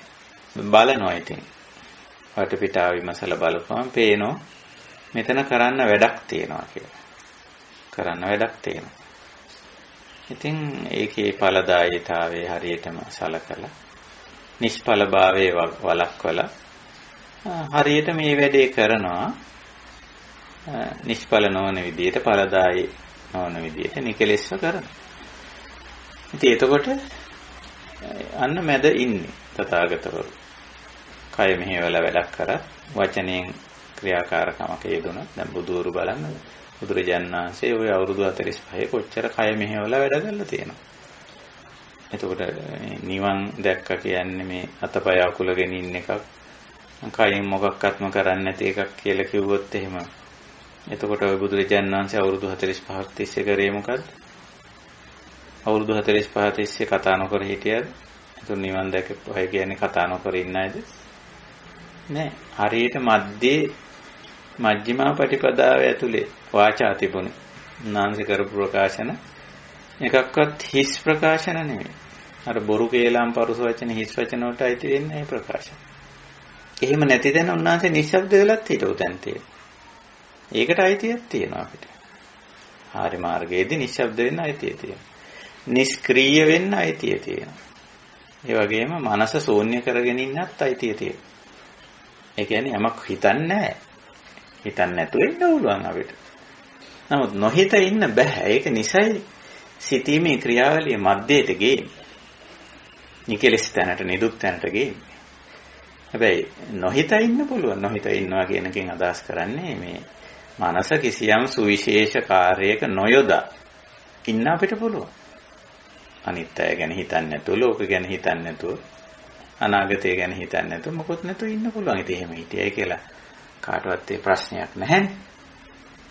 සාමාන්‍යයෙන් අපි ඔක මනස ශූන්‍ය කරගෙන ඉන්නවා කියලා තමයි ඔකට පාවිච්චි කරන වචනේ. ගැඹුරු සමත සමාධියකට වැටිලා ඉන්න පුළුවන්. ඒකට බාධාවක් නැහැ. එහෙම ඉන්නවා සමහර අය. ඉතින් පැත්තකට වෙලා ඉන්නවා. සමහර වෙලාවට ඒ කාලය තුල තමන් කන්නේ බොන්නෙත් නැහැ, වතුර නාන්නෙත් නැහැ, දතකට මදින්නෙත් නැහැ. ඉතින් ඔක්කොම අතහැරලා දාලා ඉන්නේ. ඉතින් ඒක ප්‍රශ්නයක් නැහැ ඉන්නේ. ඒක අනුන්ට අහිත කරපිනිස නොවන්නේ නම්, තමන්ට අහිත කරපිනිස නොවන්නේ නම් මෙහෙම ඉන්න එක ගැටලුවක් නැහැ. නිෂ්ක්‍රීයවත් ඉන්න පුළුවන් කිසිදු කායික ක්‍රියාවක යොනොයදී. ඊළඟට මේ නිශ්ශබ්දවත් ඉන්න පුළුවන්. කිසිදු වාචික ප්‍රකාශනයක් නොකොට ඉන්න පුළුවන්. ඒකට ඉතින් ගැටලුවක් නැහැ. නමුත් එහෙම ඉන්න බෑ හැමදාම. නිෂ්ක්‍රීයව ඉන්න බෑ, සක්‍රීය වෙන්න වෙනවා. නිශ්ශබ්දව ඉන්න බෑ, යම් කිසි ප්‍රකාශනයක් අපිට කරන්න වෙනවා. ඒ නොහිතා ඉන්න බෑ, හිතන්න වෙනවා. එහෙනම් අන්න ඒක සිද්ධ වෙන නිසා තමයි බුදුරජාණන් වහන්සේ මේ සක්‍රීය භාවය කම්මන්තේ මධ්‍යයට ගේන්නේ. ඒ වගේම ප්‍රකාශනයේ වාචා මධ්‍යයට ගේන්නේ. සංකප්ප සිතන පතන ස්වභාවයේ මධ්‍යයට ගේන්නේ නිසා. ඒකයි. එහෙම නැතුව ඉන්න බෑ. එතකොට අන්න මජ්ක්‍ධිමා පටිපදා, අන්න මධ්‍ය, අන්න නිකලස්තන, අන්න නිදුක්තන. එතකොට ඔය වායාමයේ අපි වායාම ගැන මේ කතා කරමින් ඉන්නේ. ඒ වායාමයේ තියෙන ওই විදිහට තමන්ගේ කය සහ මනස වෙනුවෙන් කරන වායාමය. එතනින් එහාට ගිහිලා අනික බාහිර ලෝකය වෙනුවෙන් කරන වායාමයේ අපේ තියෙනවා. එහෙම නැතුවත් බෑ ඉතින්. නේ. එහෙම නැතුව බෑ. ඉතින් අපි බත් කනවා නම් ගොයන් හිටවන්න වෙනවනේ ඉතින්. නේ. එළවලු කනවා නම් එළවලු හිටවන්න වෙනවා. හුස්ම ගන්නවා නම් ගස් හිටවන්න වෙනවා. ඉතින් එතකොට වායාමයක් කරන්න වෙනෝනේ. පැවැත්ම කියන එක ඇතුලේ. එහෙනම් මේ වායාමයේ සම්මා වායාමයක් වෙන්න. සම්මා වායාමයක් වෙන්න ඕනේ. ඉතින් අපි මේ කරන්නේ ඒ සම්මා වායාමයේ තේරෙන. ඉතින් බුදුරජාණන් වහන්සේ පැහැදිලි කරලා තියෙනවා අපිට ටිකක් තේරුම් කරගන්න මොකද්ද ව්‍යායාම උත්සාහය ව්‍යායාමය සම්මා කර ගැනීම පිළිබඳ යම්කිසි උපදේශයක් දීලා තියෙනවා. ඒකට ව්‍යායාම ඇතුලේ ඒක නිකලස් වෙන්නේ නිදුක් වෙන්නේ අනුප්පන්නානං අකුසලානං ධම්මානං අනුප්පාදාය චන්දං ජනේති වායමති විරියං ආරභත චිත්තං පග්ගණ්ණාති පදහති. ඔබ වෑයම් කරන්න ඕන, වෑයම මැදට එන්නේ, වෑයම මැදයට එන්නේ, වෑයම නිකලස් තැනට එන්නේ අර නූපන් අකුසලේ නූපදවන්න ඔබ වෑයම් කරනවා නම් තමයි. උන්වහන්සේ අපට දෙන උපදේශය. ඊළඟට අනිත් පැත්තට කියන uppannānaṁ akusalaṇaṁ ධම්මානං පහානා. චන්දං ජනේති වායමති විරියං ආරභති චිත්තං පග්ගණ්ණාති පදහති. ඒක තුනින්ම ওই වෑයම කියන එක හුදෙක් පටන් ගන්න මනසින් තමයි චන්දං ජනේති කියලා පටන් ගන්න. ඡන්ද කියන්නේ කැමැත්තනේ. මේ මැද තියාගන්න මැදයට ගේන්න තමන් කැමති වෙන්න ඕන. වායමති වෑයම් කරන්න ඕන, චිත්තං පග්ගණ්ණාති හිත දැඩි කරගන්න ඕන. පදහති එහිලා කය මනස දෙක ක්‍රියාත්මක කරන එක ප්‍රධානයේදී තියෙන. ප්‍රධානයේ හුදෙක් මනසින්ම කරන වැඩක් නෙවෙයි. ඒ සඳහා කය මනස දෙකේ සම්බන්ධය, කය වචන දෙකේ සම්බන්ධයක ඇති කර ගන්නවා. කය වචන දෙකත් යොදා ගන්න. පදහති කියන තැනට එනකොට. ඉතින් ওই විදිහට අපිට උපදේශය ලැබෙනවා ඊටම පැහැදිලිව. නූපන් අකුසලයේ කියන එක දැන් අපි දන්නවනේ. යම් කිංචි කාය කම්මං වචී කම්මං මනෝ කම්ම යම් කිසි කායික වාචික මානසික ක්‍රියාව අත්‍යව්‍ය බාධා සංවත්තේය පරව්‍ය බාධා සංවත්තේ උභයව්‍ය බාධා සංවත්තේ තමන්ට අනුන්ට තමන් අනුන් අතුළු සමස්තයට අහිත පිණිස පවතීද ඉදං අකුසලං. ඒකයි අකුසලය කියන්නේ. එතකොට අන්න ඒ අකුසලය දැනට තමන් එවැනි අකුසලයක් උපදවන්නේ නැත. ඒකට කියන්නේ නූපන් අකුසලයේ කියලා. එතකොට නූපද වීමට අනුප්පාදාය, අනුප්පන්නං අනුප්පාදාය. හට නොගත් නැත්නම් තමන් දැනට ඒ ව්‍යාවෘත නොවන ඒ අකුසලයේ ඇති කර නොගන්නට වෑයම. අන්න වායාම. එතකොට වෑයම මැදයට එන ක්‍රමයෙන්. පිරිසිදු තැනට එනවා. නිකලස් තැනට එනවා. ඊළඟට uppannānaṁ akusalaṇaṁ ධම්මානං දැනට අර තමන්ට අනුන්ට තමන් අනුන් අතුල සමස්තයට හිත පිනිස පවතින කාය කර්මයක් වචී කර්මයක් මනෝ කර්මයක් තමන් තුල කෙරෙනවා නම් අකුසලයක්. ඒකට තමයි uppannānaṁ akusalaṇaṁ dhammānaṁ කියේ උපන්න අකුසලයි. ඒක පහනය. බහැර කරන්න වෑයම් කරන්න. අන්න ව්‍යායාමයේ මැදට එන. නිකලස් තැනට එනවා පිරිසිදු තැනට එන. ඒකයි. ඊළඟට අනුප්පන්නානං කුසලානං ධම්මානං උප්පාදාය. දැන් කුසල කියන එකත් අපි දන්නවා. අර නිර්ණායක ඇතුලේ යංකින්ච කාය කම්මං වචී කම්මං මනෝ කම්මං යම් කිසි කායික වාචික මානසික ක්‍රියාවක් නේවත්ත ව්‍යාබාධය සංවත්තේ න පරව්‍යාබාධය සංවත්තේ න උභයව්‍යාබාධය සංවත්තේ ඉදං කුසල. තමන් අනුන් ඇතුළු සමස්තයට අහිත පිනිස නොවන්නේ නම් එයයි කුසලය. අන්න එවැනි කුසලයක් ඒ කුසලතාවයේ දැනට තමා තුළ නොමැතිනම් තමන් දැනට යමක් කරගෙන යනවා. හැබැයි ඒක කුසල මට්ටමින් නෙවෙයි කෙරෙන්නේ. කායික ක්‍රියාවක්. එහෙම නැත්නම් දැනට කරන වාචික ප්‍රකාශනයේ කෙරෙනවා නමුත් කුසල මට්ටමින් නෙවෙයි කෙරෙන්නේ. මාරිට අනුන්ට අහිත පිනිස පවතිනවා. ඒක තමන්ට අහිත පිනිස පවතින්නේ නැහැ. නමුත් අනුන්ට අහිත පිනිස පවතිනවා. අනුන්ට අහිත පිනිස පවතින එක තමන්ට අහිත පිනිස පවතිනවා බැලූ බැලමට නැති වුණා. සරල උදාහරණයක් කිව්වොත් අපි පරුස වචනයක් කිව්වා කියන්නේ. පරුස වචනයක් කීමේදී එකවරම අහිත පිනිස පවතින්නේ අනිකාට. හැබැයි අනිකා ප්‍රකෝප වෙන්න පුළුවන්. ප්‍රකෝප වෙලා යමක් කරන්න පුළුවන්. ප්‍රකෝප නොවි දුක් වෙන්නත් පුළුවන්. මොන හරි දෙයක් වෙනවා ඒ තැනත්තාට. අහිත පිනිස පවතිනවා. එහි කර්ම විපාකය. අර අයහපත් දේ කිරීමේ කර්ම විපාකය පරුස වචන කියව පුද්ගලයා කරා එනවා. ditta ධම්මික සම්පරායික වශයෙන් එනවා. එතකොට ඒක Tamanටත් එනවා. ඒක නිසා මේ තමන් අනුන් ඇතුළු සමස්තය කියන එකකින් එකක් ගලවන්න බෑ ඇත්ත ගැඹුරින් බැලුවා. කොයි පැත්තට අහිත පිනිස පැවතුනත් අනිත් දෙකට ඒක අහිත පිනිස වෙනවාමයි. ඉතින් අන්න ඒ විදිහට නම් ඒ කියන්නේ දැනට තමන්ගේ කායික වාචික මානසික ක්‍රියාකාරකම් ඔය අකුසල මට්ටමින් යනවා. ඒක වළක්ව ගන්නත් කුසල මට්ටමට ගන්න නෝපන් කුසලය උපදවනවා කියලා ඒකට කියනවා. දැනට ඒවා අකුසල මට්ටමේ යනවා නම් අර මැදට ගේන්න බලනවා. නිකලස් තැනට නිදුක් තැනට ගේන්න උත්සාහ කරනවා. අන්න වායාමයි. ඊළඟට දැනට තමන් එතන ඉන්නවනම් uppannānaṁ කුසලානං ධම්මානං කියලා කිව්වේ. කාය කර්මයේ වචී කර්මයේ මනෝ කර්මයේ මේ පිරිසිදු තැනට නිකලස් තැනට ගෙනල්ලා තියෙනවා. ඒකයි කුසලං කිව්වේ. එහෙමනම් uppannānaṁ කුසලානං ධම්මානං තිතියා. ඉතින්දි කියන්නේ අමුතු වචන ටිකක්. තිතියා අසම්මෝසාය බීයෝ භාවාය වේපුල්ලාය භාවනාය පාරිපූර්ණයි. ඒක තිති කියන්නේ ඒක තියා ගන්නවා. පවත්ව ගන්නවා. අසම්මෝස කියලා කියන්නේ ඒක අඩාල වෙන්න, අඩපණ වෙන්න, දුර්වල වෙන්න ඉඩ නොතැබීම. සම්මෝස කියන්නේ අඩාල වීම, අඩපණ වීම, පිරිහී යාම, දුර්වල වීම කියන එකයි. එහි ප්‍රතිවිරුද්ධ වචනේ අසම්මෝස. එතකොට ගෙවි යන්න, අඩාල වෙන්න, පිරිහෙන්න නොදී තියාගන්න වෑයමක් ඕනනේ, උත්සාහයක් ඕනනේ. විතරක් නෙමෙයි බීයෝ භාව වැඩි දියුණු කරගන්න. බීයෝ භාව කියන්නේ වැඩි දියුණු කරගන්න.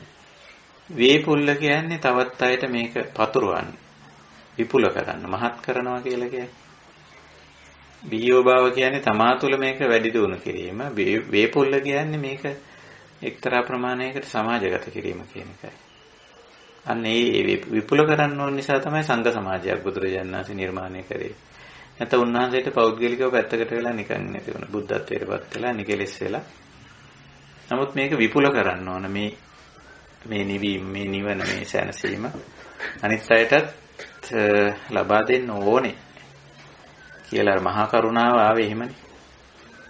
මහා කරුණාව නිසානේ ශාසනයක් ඇති වෙන්නේ. අපිට මේ නිවන ලැබෙන්නේ බුදුරජාණන් වහන්සේගේ මහා කරුණාව නිසා.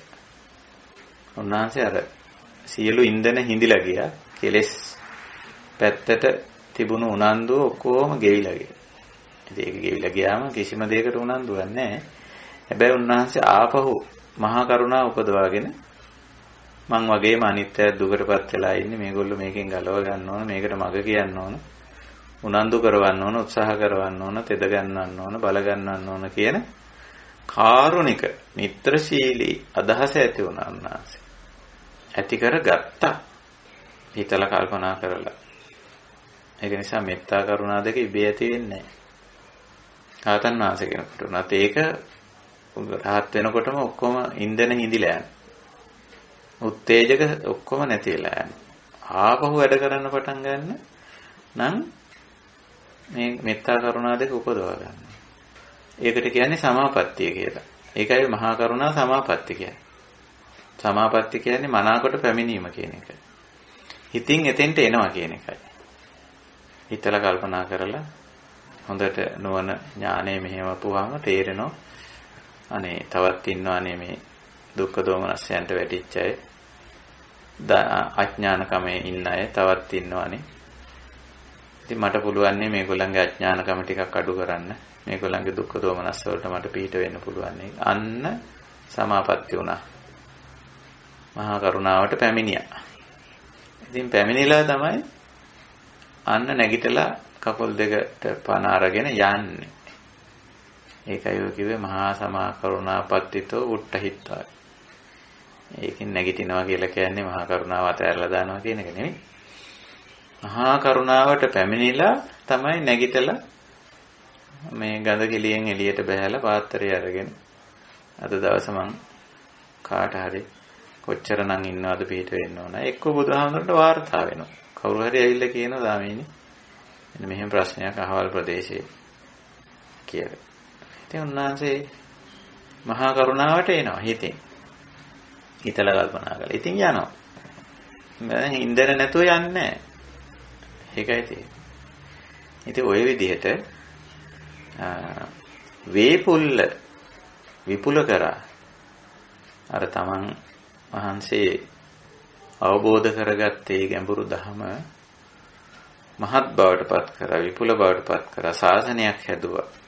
ඒ ශාසනයේ අනිකුත් ශ්‍රාවකයෝත් මේ වැඩේ කරා. කොහොමම කරලා අපිටත් මේ අවුරුදු 2600කට විතර පස්සේ මේ ධහම ලැබුණේ මේ මහා කරුණාව නිසා.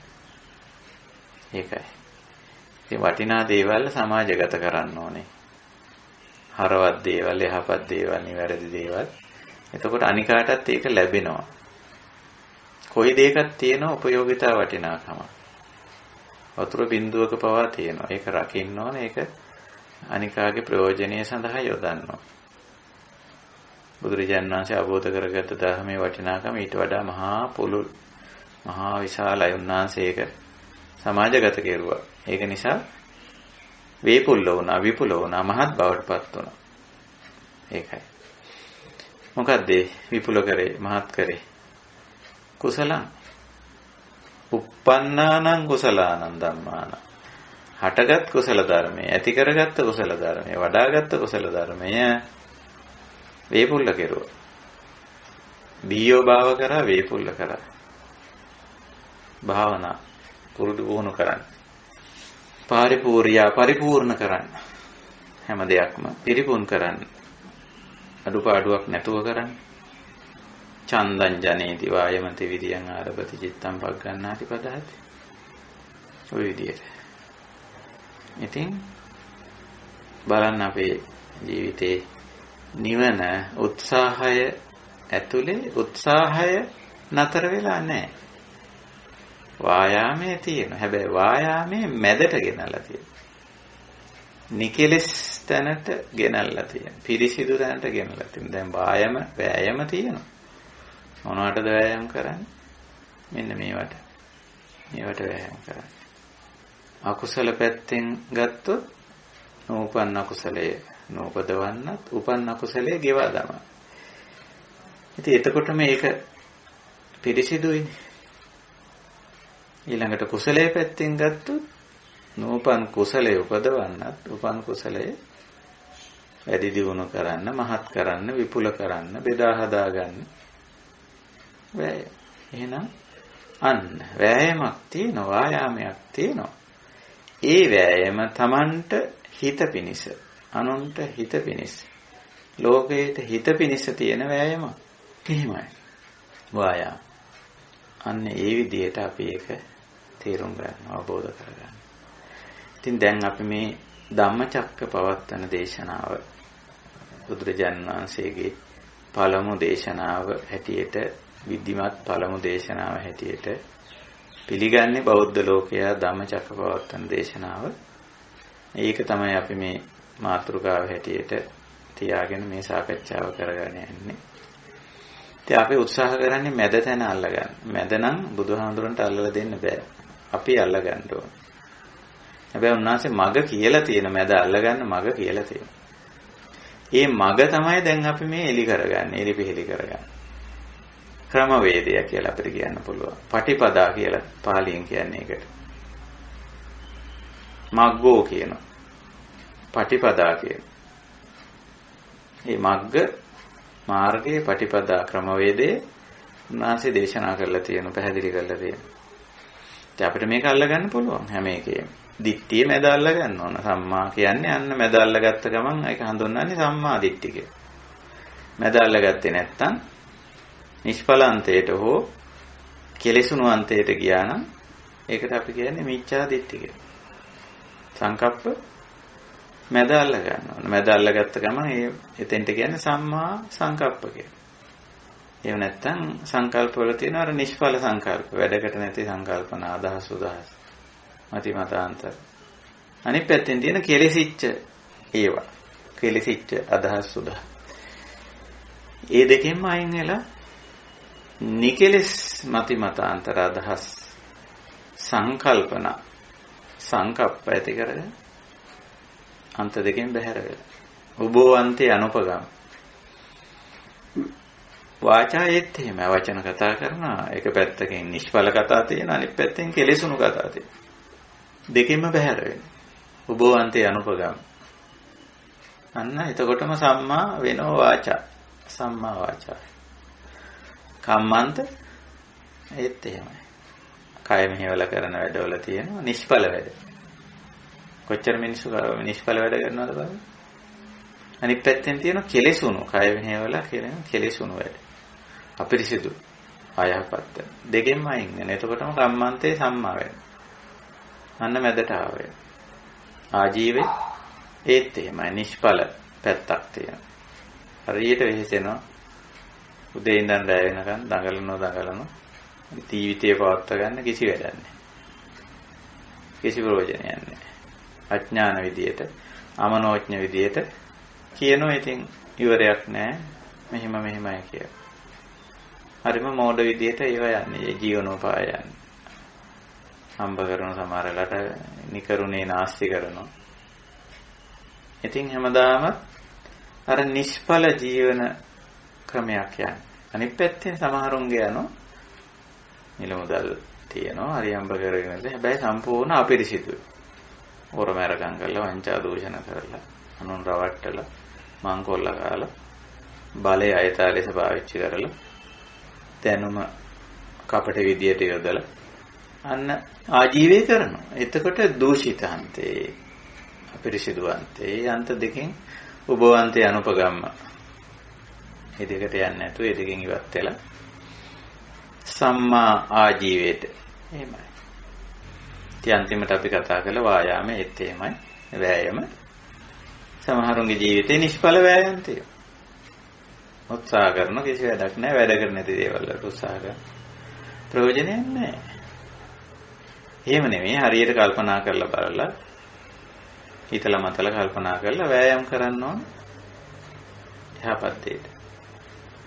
නැත්තම් සමහරුන්ගේ වෑයම තියෙනවා දූෂිත, අයහපත් දෙයට, වැරදි දෙයට. ඒකට වෑයම කරන නමුත් ඒක දූෂිත වෙලා, අපිරිසිදු වෙලා. ඒ අන්තේ, අපිරිසිදු අන්තේ. නිෂ්ඵලාන්තේ. උභවන්තේ අනුපගම්. මැදට ආපුවම තියෙන්නේ වෑයමේ තියෙන්නේ නූපන් අකුසලයේ නූපදවන්න, උපන් අකුසලයේ ගෙවා දමන්න. නූපන් කුසලයේ උපදවන්න, උපන් කුසලයේ වඩා. අන්න. නිවීමට සැනසීමට හේතු වෙන වෑයම. සම්මා වායාම. තියොහොමයි. ඉතිරි මාර්ගාංක දෙකෙත් මධ්‍යය ගැන අපි තව ටිකක් කතා කරමු ඉදිරි අවස්ථාවක මොන ගෙහිලා අද 24 කියන්නේ සම්බුදා. ඊට නෙවෙයි අනිද්දා අපිට මොන ගෙහෙන්න පුළුවන්. වෙසක් පුර 15ක පොයේ දවස් සාමාන්‍ය විවාහාරයේ හැටියට. එදාටත් අපිට මේ සාකච්ඡාව කරන්න මොන ගෙහෙන්න පුළුවන්. ඉතින් අපි බලාපොරොත්තු වෙන එදාටත් මොන ගෙහෙන්න හොඳයි.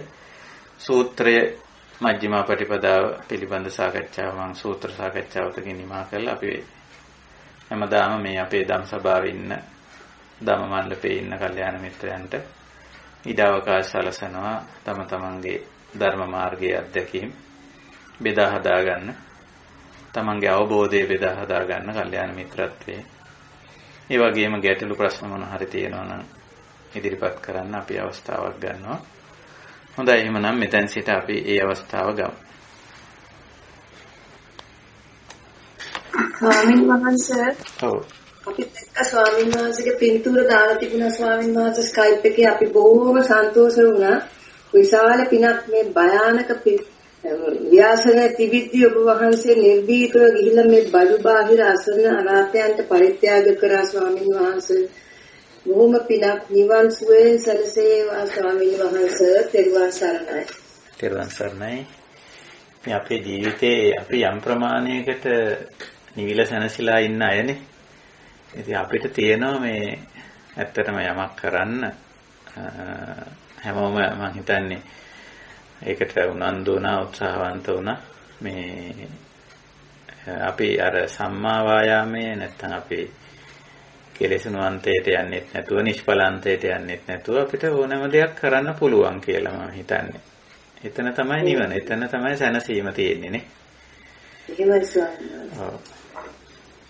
ලොකු සතුටක් ඒ පින්තූර දැකලා හැමෝම කරපු පොඩි පොඩි උදව් ඒ මිනිසුන්ට කොච්චර සන්තෝෂයිද ස්වාමීන් වහන්සේ. බලේ ඉන්නවා ඇති නේද?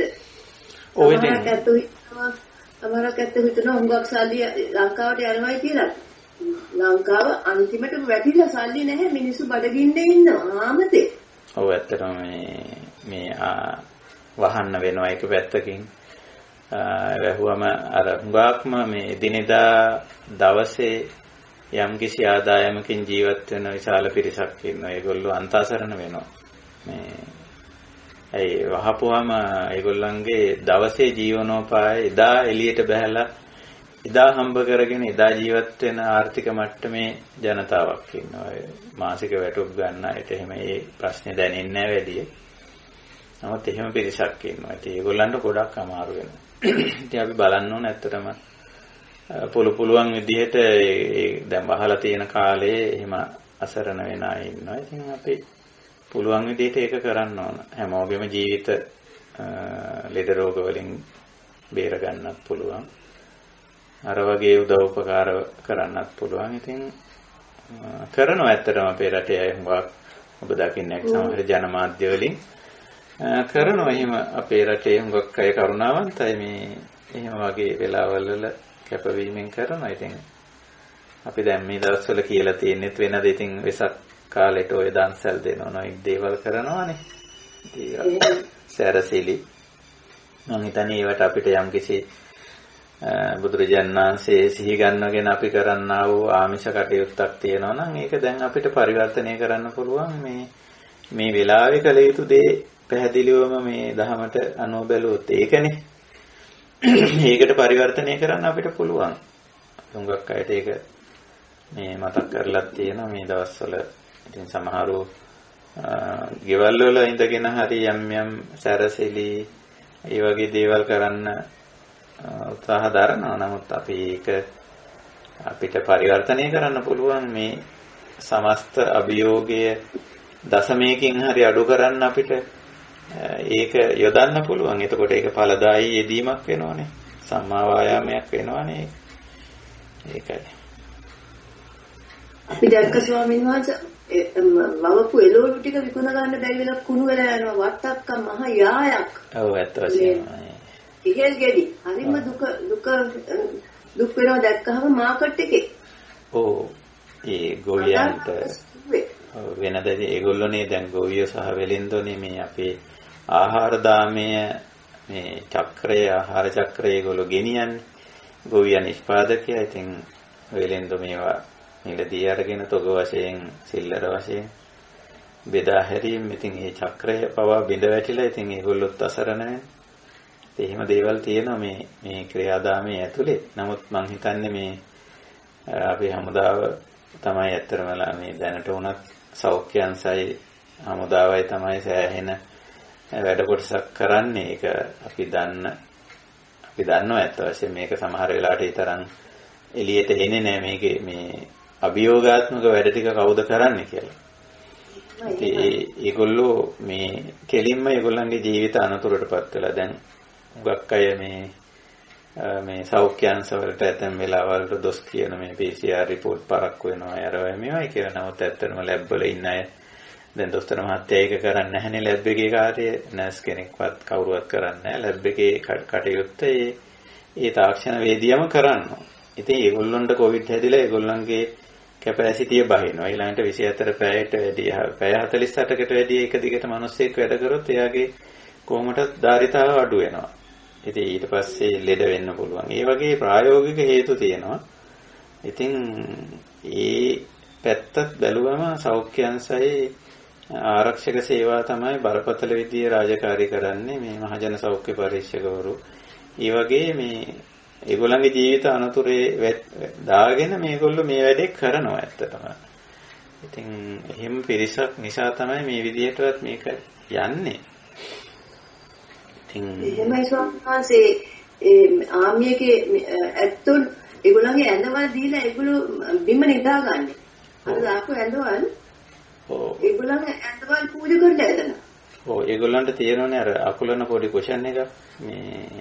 ඒක විතරයි ඒගොල්ලෝ ඒක පාවිච්චි කරන්නේ. ඒගොල්ලන්ට තියෙන පහසුකම් ඒවා මේ ඔක්කොම දැන් අයින් වෙලා කරන්නේ.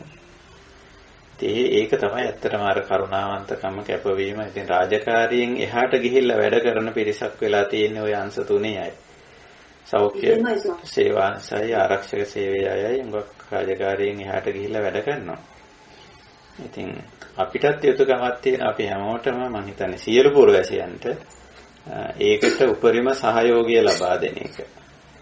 ඉතින් ඉතින් හිතුවක්කාර විදියට මුග්ධමනෝඥ විදියට වැඩ කරන අයත් ඉන්නවා. අපි ඉතින් ඒක කොයි සමාජයකත් නැතුව නෙමෙයි. ඉතින් නමුත් ඉතින් අපි පුළුවන් තරම් ඉවසීමෙන් දැනුවත් කිරීමෙන් ඒක කරන්න පුළුවන්. දැන් සමහර ඇත්තන්ට අපිට පුළුවන්කම තියෙනවා දැන් අන්තර්ජාලය ඔස්සේ දැනුවත් කිරීම කරන්න පුළුවන්. පොඩි වීඩියෝස් හදලා එහෙම නැත්නම් පොඩි දේශන සාකච්ඡා මගින් මෙහෙම කරන්න මේ විදියට කරන්න. ආර්ථිකය කොහොමද හසුරුවා ගන්න මේ වගේ අමාරු කාලෙක සෞඛ්‍ය පිළිවෙත් කොයි විදියටද අපි පිළිපදින්න ඕන කියලා. ඉතින් ඒ වගේ දෙයක් වුණත් මේකට ලොකු දායකත්වයක්. සමහර අය දැනුවත් නැහැ. මේ සමහර අය ඉන්න ටෙලිෆෝන් එකකින් එහාට දෙයක් පාවිච්චි කරන්නේ නැහැ. සමහරව එහෙමවත් පාවිච්චි කරන්නේ නැති අය ඉන්න. ඒකට මාධ්‍ය භාවිතයේ අඩුකම තියෙනවා. දැනුම අඩුකම තියෙනවා. ඉතින් ඒවත් අවශ්‍යයිනේ මේ උවදුරින් ගැලවෙන්න. මේ ඊළඟට ඉවස ගන්න ඕන ටිකක් කැප වෙන්න ඕන. සමහරවන්ට ඒක ඉවස ගන්න බෑ. මේ දවස් දෙකක් ගෙදරට හිර වෙලා ඉන්නවා කියන එක හරිය අමාරු වැඩක්. ඒක මහා අසාධාරණ වැඩක්. මානව හිමිකම් කඩ කිරීමක් කියලා ඔය නොයේක් දේවල් කියනවා. ඉතින් එහෙම නැතුව මේක එහෙම නෙවෙයි සමස්තය වෙනුවෙන් කරුණාවෙන් හිතලා පොඩ්ඩක් ඉවසගෙන ඉන්න කියලා අර අපි උනන්දු කරන දැන් අපි නම් වාක් කරන්නේ එහෙමයි. සමහර අය අපිට කතා කරලා කියන බලන්න සාහිණාද මේ දැන් පණ භාවනා කරන ඇත්ත පවා කතා කරලා කියනකෝ අපිට පන්සලකට යන්න විදියක් නැහැ. අරකයි මේකයි අපේ භාවනා වැඩසටහන් අතර වුණා ධර්ම සාකච්ඡා අතර වුණා අපිට සාහිණාද යමු වෙන්නේ මුණ ගැහෙන්නේ නැහැ කියලා. ඉතින් අපි කියන්නේ ඒක හරි. උනාට මේ ප්‍රශ්නේ විසඳ ගන්න අපි පොඩ්ඩක් කැපකිරීමක් කරමු. පොඩ්ඩක් ඉවසලා ඉඳිමු. මේක මේ පැතිරෙන්නේ පුද්ගලයන්ටනේ. ඒ වෙනුවෙන් අපි කැපකිරීමක් කරමු ටිකක් ඉවසන්න. ටිකක් අපිට මේක පාලනය කරගත්තොත් අපිට ආපහු ඒව කරන්න පුළුවන්, මුණ ගැහෙන්න පුළුවන්, හමු වෙන්න පුළුවන්. ඉතින් දැන් මුණ ගැහෙන්න ගියොත්, හමු වෙන්න ගියොත්, ඇවිදින්න ගියොත් ප්‍රශ්නේ උග්‍ර වෙනවා කියලා. ඉතින් අර සමහරව ආවේගශීලීව කතා කරපුවාම අපි ඉතින් සංසුන් කරලා අවබෝධ කරලා දීලා අපිට ඒක කරන්න පුළුවන්. ගෙවල් දොරවල් වල ඉන්නේ නැත්තන්ට එහෙම හිර වෙලා ඉන්න අය මේට එහෙම පීඩන තියෙනවා. සමහරව ඉතින් හරියට මේ දවස පුරාම ඇවිදලානේ පුරුදු, ගෙවල් වල ඉඳලා පුරුදු නැති අය. ඉතින් ඔය වගේ අපිට කරන්න මෙහෙවරක් තියෙනවා. ඇත්තටම මේකේ බැලුවොත් මේ ඒවයි ලොකු වටිනාකමක් තියෙනවා. අපිට යන්න බැරි වුණාට අපිට තියෙන මාධ්‍යයෙන්, තියෙන හැකියාවෙන්, තියෙන දැනුමෙන් අපිට යමක් කරන්න පුළුවන්. ඒකයි. අනිත් ස්වාමීන් වහන්සේ හැම එක්කෙනාගේම යුතුයකම් අපිට එඩියුකේෂන් එක හමු අපේ එඩියුකේෂන්. ඒක සේරම නිකන් වාඩි වෙලා රජයට බයිනවා. පාර්ලිමේන්තු ඔපොසිෂන් එකේ මිනිස්සු වගේ බැන ඉන්නවා. සමහර ಜಾති ඉන්නවා ස්වාමීන් වහන්සේම. අර දුකයි බලන්න. ඔව් එහෙම අයත් ඉන්නවා. ඇත්ත වශයෙන්ම ඉතින් ඒක ඒ අර අඩුපාඩුකම නිසා ඒයගේ. එහෙමයි. ස්වාමීන් වහන්සේ පුඟා පින් සිද්ධ වෙනවා ස්වාමීන් වහන්සේ. තෙරුවන් සරණයි. තෙරුවන් සරණයි. තෙරුවන් සරණයි ස්වාමීන් වහන්සේ. මේ වෙලාවේ අවසරයි ස්වාමීන් වහන්සේ. ඔව්. ස්වාමීන් වහන්සේ ලොකු පරිශ්‍රයක් යොදලා ඔබ වහන්සේ නියමිත අවශ්‍ය වෙලාවට නියමිත තැනට මේ මුදල් අයථා යෝජනයකට භාජනය නොවන විදිහට කල්පනා කරනවා. ප්‍රතිවිධි ගොඩක් කරලා ඔබ වහන්සේ මේ මුදල් නියමිත විදියට බාර දුන්න බවට අනේ ස්වාමීන් වහන්සේ මම දන්නවා. ඒ පිළිබඳව ඔබ වහන්සේට මහත් ගෞරවයක් සහ අපි හැමෝම වෙනුවෙන් ඒ ආධාර උපකාර කර මුදල් නියමිත වේලාවට නියමිත තැනට ඔබ වහන්සේ බොහොම කැපකිරීමෙන් ලබා දෙන්නට ගන්නේ මම ඔබ වහන්සේට අනේක වාරයක් කුසල් සිදු වේවා කරනවා.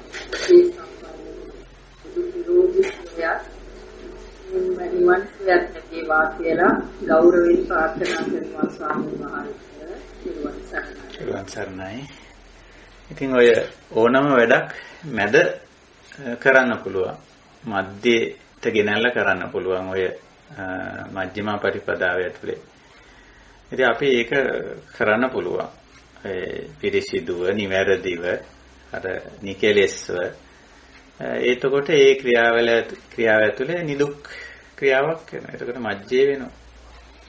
ඉතින් ඕකේ අයවැයලේකනේ පවා මම ඉවල ඇති ඒක ඒ අයට ඒ මුදල් පරිත්‍යාගශීලීන්ට විතරයි මම ඒක දැම්මේ. අයවැයලේකනයක් පවා ඉවල ඇති. මේ හැමෝගෙම ගිනුමට දාලා ඇති ඒක. ඉතින් අපිට එහෙම ඒක කරන්න පුළුවන්. පොඩ්ඩක් ඉතින් මහන්සි වෙන්න ඕන. කැප වෙන්න ඕන. එතකොට ඒක කරන්න පුළුවන්. ඒක පිරිසිදුව නිවැරදිව කරන්න පුළුවන්. ඒක තමයි බුදුහාමුදුරුවෝ කියන අපි මේ කතා කරන මජ්ක්‍ධිමා පටිපදා. ස්වාමීන් වහන්සේ අපිට දවසක වත්තුපම සූත්‍රය කියලා දෙන්න පුළුවන් ද ස්වාමීන් වහන්සේ? ඒකේ තියෙනවා උපකලේශ 16ක්. හරිම ඒක අහන්න හරි බොහොම වටිනවා. අපි දන්නේ නැහැ අපිට ඒ උපකලේශ තියෙනවායි කියලා. ඉතින් වෙලාව ලැබුණ දවසක එකක් කියා දෙන්න පුළුවන් ද ස්වාමීන් වහන්සේ අපිට? ඔව් අපි කතා කරමු. අපිට දැන් සූත්‍ර යෝජනා වෙලා තියෙනවා කීපයක්.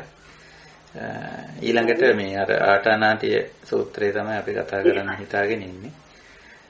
ඔය අර මතභේදාත්මක අදහස් තියෙන සූත්‍ර හුඟක් අය යෝජනා කරලා තියෙනවා. දැනට අර සමහර දේශනා පිළිබඳව තියෙන මේ යම් සමාජගත වෙලා තියෙන යම් වැරදි මතිමතාන්තර තියෙන සූත්‍ර සාකච්ඡා කරමු කියලා. වත්තුපම සූත්‍රයත් අපි ඊළඟ එක හැටියට ගමු.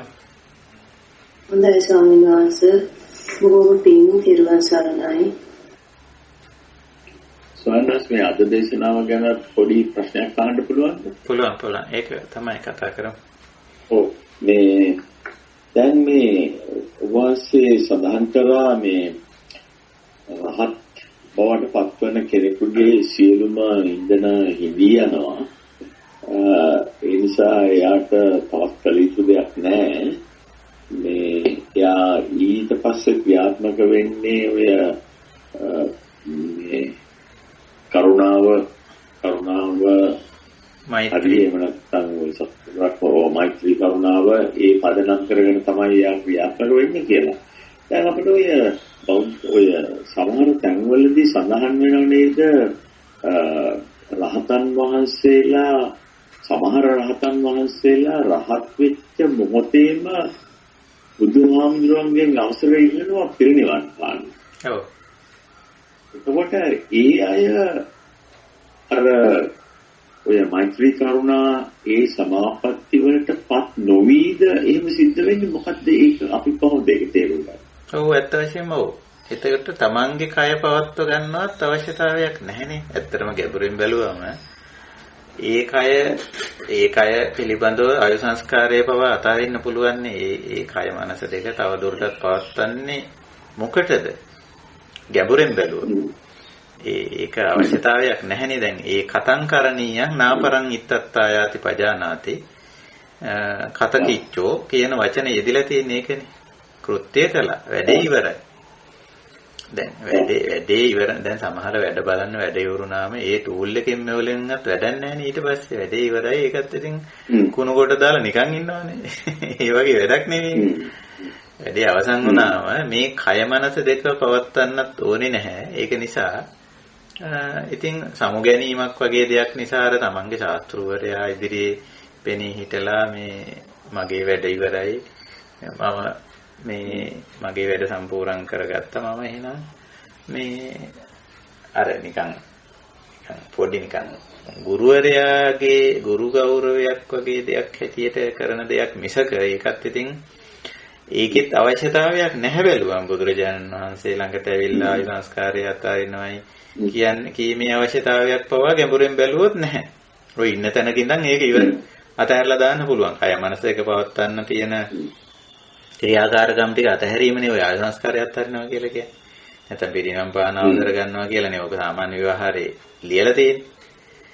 ඇත්තටම අවශ්‍යතාවයක් නැහැ. එතන ඉඳලා පවත්වන්න. නමුත් සමහර ඇත්තෝ තව ටිකක් මේ කරුණාව මෛත්‍රිය උපද්ද ගන්න. මහා කරුණා සමාපත්තියට, ඒ කියන්නේ සමාපatti පැමිණෙනවා. ඒක හිතලා මතලා ලෝකේ දිහා බලලා අර ලෝකේ දිහා බලනවා කියලා කියන්නේ. එහෙමනේ ඔගේ ලියවිලා තියෙන මේ ප්‍රකාශනේ හරි. ලෝකේ දිහා කියන්නේ අනිත් අය දිහාත් පොඩ්ඩක් බලනවා. තමන්ගේ වැඩේ නම් ඉවරයි. තමන්ට දැන් ආයි ඕමනාවක් නැහැ. මොකක්වත් කරන්න දෙයක් තමන් වෙනුවෙන් කරන්න දෙයක් නැහැ. කතං කරණීය. නාපරං ඉත්තත්. හැබැයි ලෝකේ දිහා බලපුවාම ඉතින් පේනවා අනිත් අය ඉතින් දුකටපත් වෙලා අනවබෝධයෙන් ඉන්න මිත්‍යා දෘෂ්ටි වලට වැටිලා. ඉතින් මෙහෙම යනවා. ඉතින් හිතලා ඇතුලෙන් ඉන්ධන ටිකක් පුරව ගන්නවා වගේ වැඩක් තමයි අර කරන්නේ. කරුණාවයි මෛත්‍රිය ඇති කරගන්න. ඉතින් එහෙම ඇති කරගත්තේ නැහැ කියලා වැරද්දක් එතන වෙන්නේ. ඒ රාතන් වහන්සේ කෙනෙක් දැන් අපි ඔතන දෙකක් තියෙනවා ඇත්තටම. කරුණා මෛත්‍රිය කියන දේ සේක ජීවිතයේ කරුණා මෛත්‍රියයි අසේක ජීවිතයේ කරුණා මෛත්‍රියයි දෙකක්. ඕක ටිකක් පටලවා ගන්න හොඳ නැහැ. දැන් සේක ජීවිතේ අපි කෙලෙස් දුරු කර ගැනීමේ ක්‍රියාවලිය ඇතුලේ යනකොට තියෙන කරුණාවයි මෛත්‍රියයි දෙකේ තියෙන්නේ ගලවා ගන්න තමන් ගැලවෙන්න ප්‍රධාන වශයෙන් තමන් අර වරදින් මිදෙන්න නැත්නම් අනිකාට හිංසා පීඩා නොකර ඉන්න අලාභ පාඩු නොකර ඉන්න ඒකට ඇති කරගන්න එක්තරා ප්‍රමාණයකට ඒක ඇත්ත සීමාමයින් සහිත කරුණාව මෛත්‍රිය කියලා කියන්න පුළුවන්. අඩුම ගානේ මේ ළඟපාත වටේ පිටේ ඉන්න අයටවත් කරදරයක් හිංසාවක් පීඩාවක් නොකර ඒගොල්ලොත් එක්ක කරුණාවෙන් මෛත්‍රියෙන් වැඩ කරගෙන යනවා. ඒක සීක ජීවිතේ ඒක අවශ්‍යයි. අර මේ මෙත්තා භාවනා කරුණා භාවනා කියන මට්ටමේ අතන සමාපatti එතන භාවනා නෙමෙයි. සීක ජීවිතේ මෙත්තා භාවනා කරුණා භාවනා එතන තියෙන එකයි අතන සමාපatti. ඒ කියන්නේ එතන ඔක්කොම හිඳිලා ගියපු තැන ආපහු මේක ටිකක් අර අනිකා දිහා බලපුවාම ලෝකයේ දිහා බලපුවාම පේනවා ලෝක සත්වයා මෙහෙම සංකලේශ ධර්මයට යට වෙලා කෙලෙසිලා මෙහෙම දුක් විඳිනවා කියලා. එතකොට Tamanට පේනවා Tamanට තව කය මනස තව ටිකක් නඩත්තු කරලා ගත්තොත් මේ අරගොල්ලන්ට යමක් කරත හැකියි. හැබැයි දැන් මේ Tamanගේ උමනාවට කරන වැඩක් නෙවෙයි. එතකොට භාවනා කියලා කියනකොට ඒ කියන්නේ Tamanගේ වැඩි දියුණුව පිණිස Tamanගේ යම්කිසි දෙයක් වැඩි දියුණු කර ගැනීම සඳහා කරන එකක් නෙවෙයි සමාපatti කියන මට්ටමේදී සමාපatti වලදී අර රහතන් වහන්සේගේ මට්ටමේදී එහෙම Tamanට විශේෂයෙන් වැඩි දියුණු කරගන්න දෙයක් නැහැ. මේ අනිකා වෙනුවෙන් වැඩ කරන්න තිබිච්ච ඉන්ධනත් හිඳිලා ගියානේ. ඒ ලෝකයේ වෙනුවෙන් ලෝකයේ වෙනුවෙන් අර බුදුරජාණන් වහන්සේ එක තැනකදී කියනවා ලෝකයා මා සමග වාද කරාට මම ලෝකයේත් එක්ක වාදයක් මගේ නෑ කියලා. ඒ කියන්නේ වාද කියන්නේ මේ නිකන් සංවාද කරනවා නෙවෙයි ලෝකයාට මාව ඕන වුණාට මට ලෝකයා ඕනේ නැහැ. රහත් වුණා. හැබැයි දැන් ලෝකයාගේ පැත්තෙන් ගිහිල්ලා බලනවා ඊට පස්සේ බුදුරජාණන් වහන්සේ දැන් ලෝකයට මාව ඕන. තථාගතයන් වහන්සේ ඕන ලෝකයට. දැන් අපිට බුදුරජාණන් වහන්සේ ඕනනේ අපි නිවන් දැකපු නැති අපි අසරණයන්ට බුදුරජාණන් වහන්සේ ඕනනේ. එතකොට උන්වහන්සේ අපි දිහා බලනවා. අපි දිහා බලලා උන්වහන්සේ හිතනවා මම තව ටිකක් දාන ටිකක් වළඳනවා.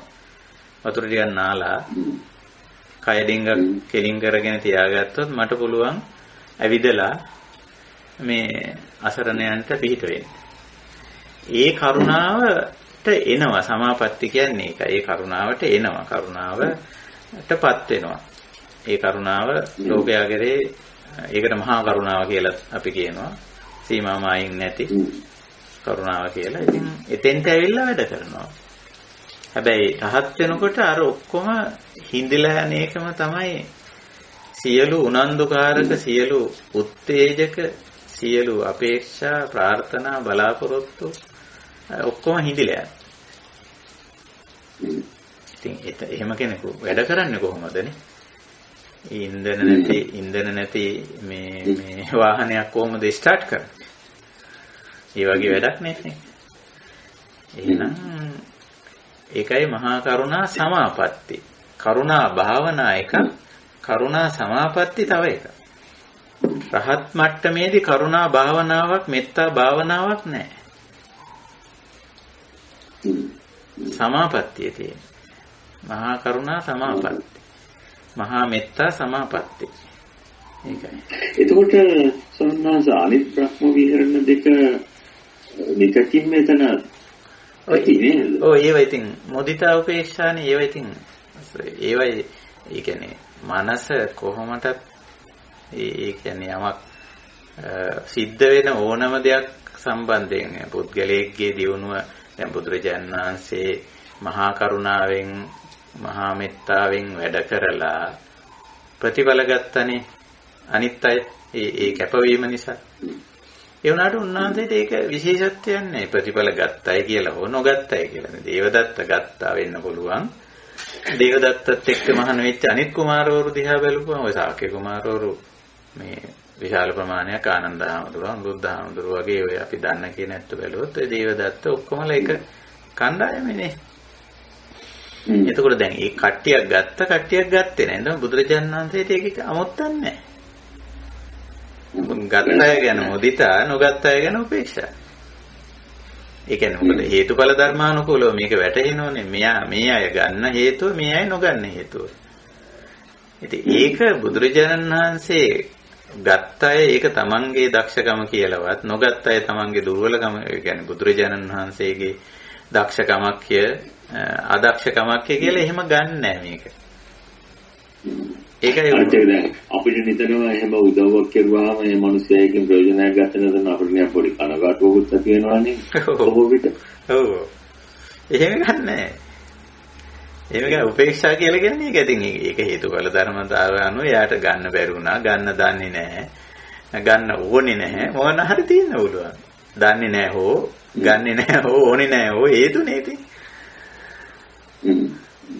ඉතින් ඒකයි ගත්ත එක්කෙනා උනන්දුව තියෙන ඕනගම තියෙන උත්සාහය තියෙන ඒක නිසා ගත්තා. ඉතින් ඒකත් බුදුහාමුදුරුවෝ ගන්නෑ. මේ සාරිපුත්ත මොග්ගල්ලාන මේගොල්ලෝ ආනන්ද අනුරුද්ධලා මේගොල්ලෝ මේ අද මේ තත්ත්වයේ ඉන්නේ මන් නිසා කියලා.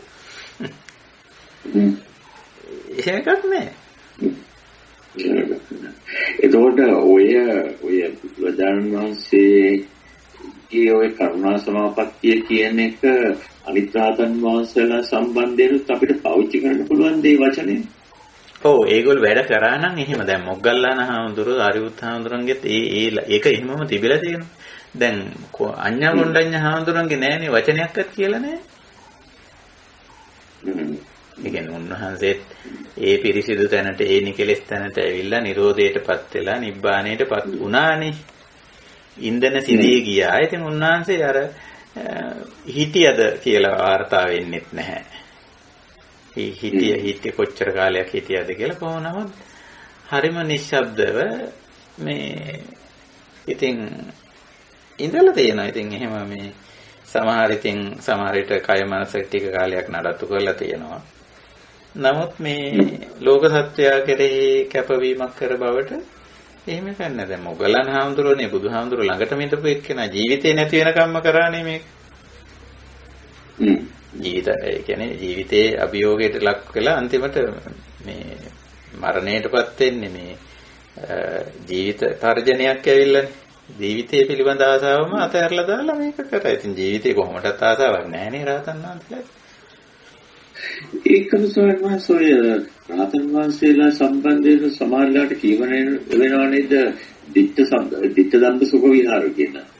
ඔව් එහෙම යෙදලා තියෙනවා. ඔව් එහෙම යෙදලා තියෙනවා. ඔය චාතුම සූත්‍රයේ අග චාතුමායන් විහෙරති ආමල කීවනේ. බුදුරජාණන් වහන්සේ චාතුමා ප්‍රදේශයේ නිලිවනේ වාසය කරන කාලේ ඔය ආධුනික පැවිද්ද ටිකක් බුදුහාමුදුරුවෝ හමු වෙන්න ආව දරියුත් මොගලන් දෙදෙනා වහන්සේගේ ශිෂ්‍යයෝ. ඉතින් මේගොල්ලෝ ඇවිල්ලා මේ එතන ගෝසා කරපුවාම බුදුහාමුදුරුවෝ මේ යන්න කිව්වා මෙතනින්. නිලිවනෙන් වහාම එළියට යන්න. මෙතන මේ මාළුකාරයෝ වගේ කෑ ගහනවා කියලා. ඊට පස්සේ ආපහු මගට ගිහිල්ලා දරියුත් මොගලන් දෙදෙනා වහන්සේ මේ ශිෂ්‍යෝ ටිකත් අරගෙන ආපහු බුදුහාමුදුරන් ළඟට ආවා.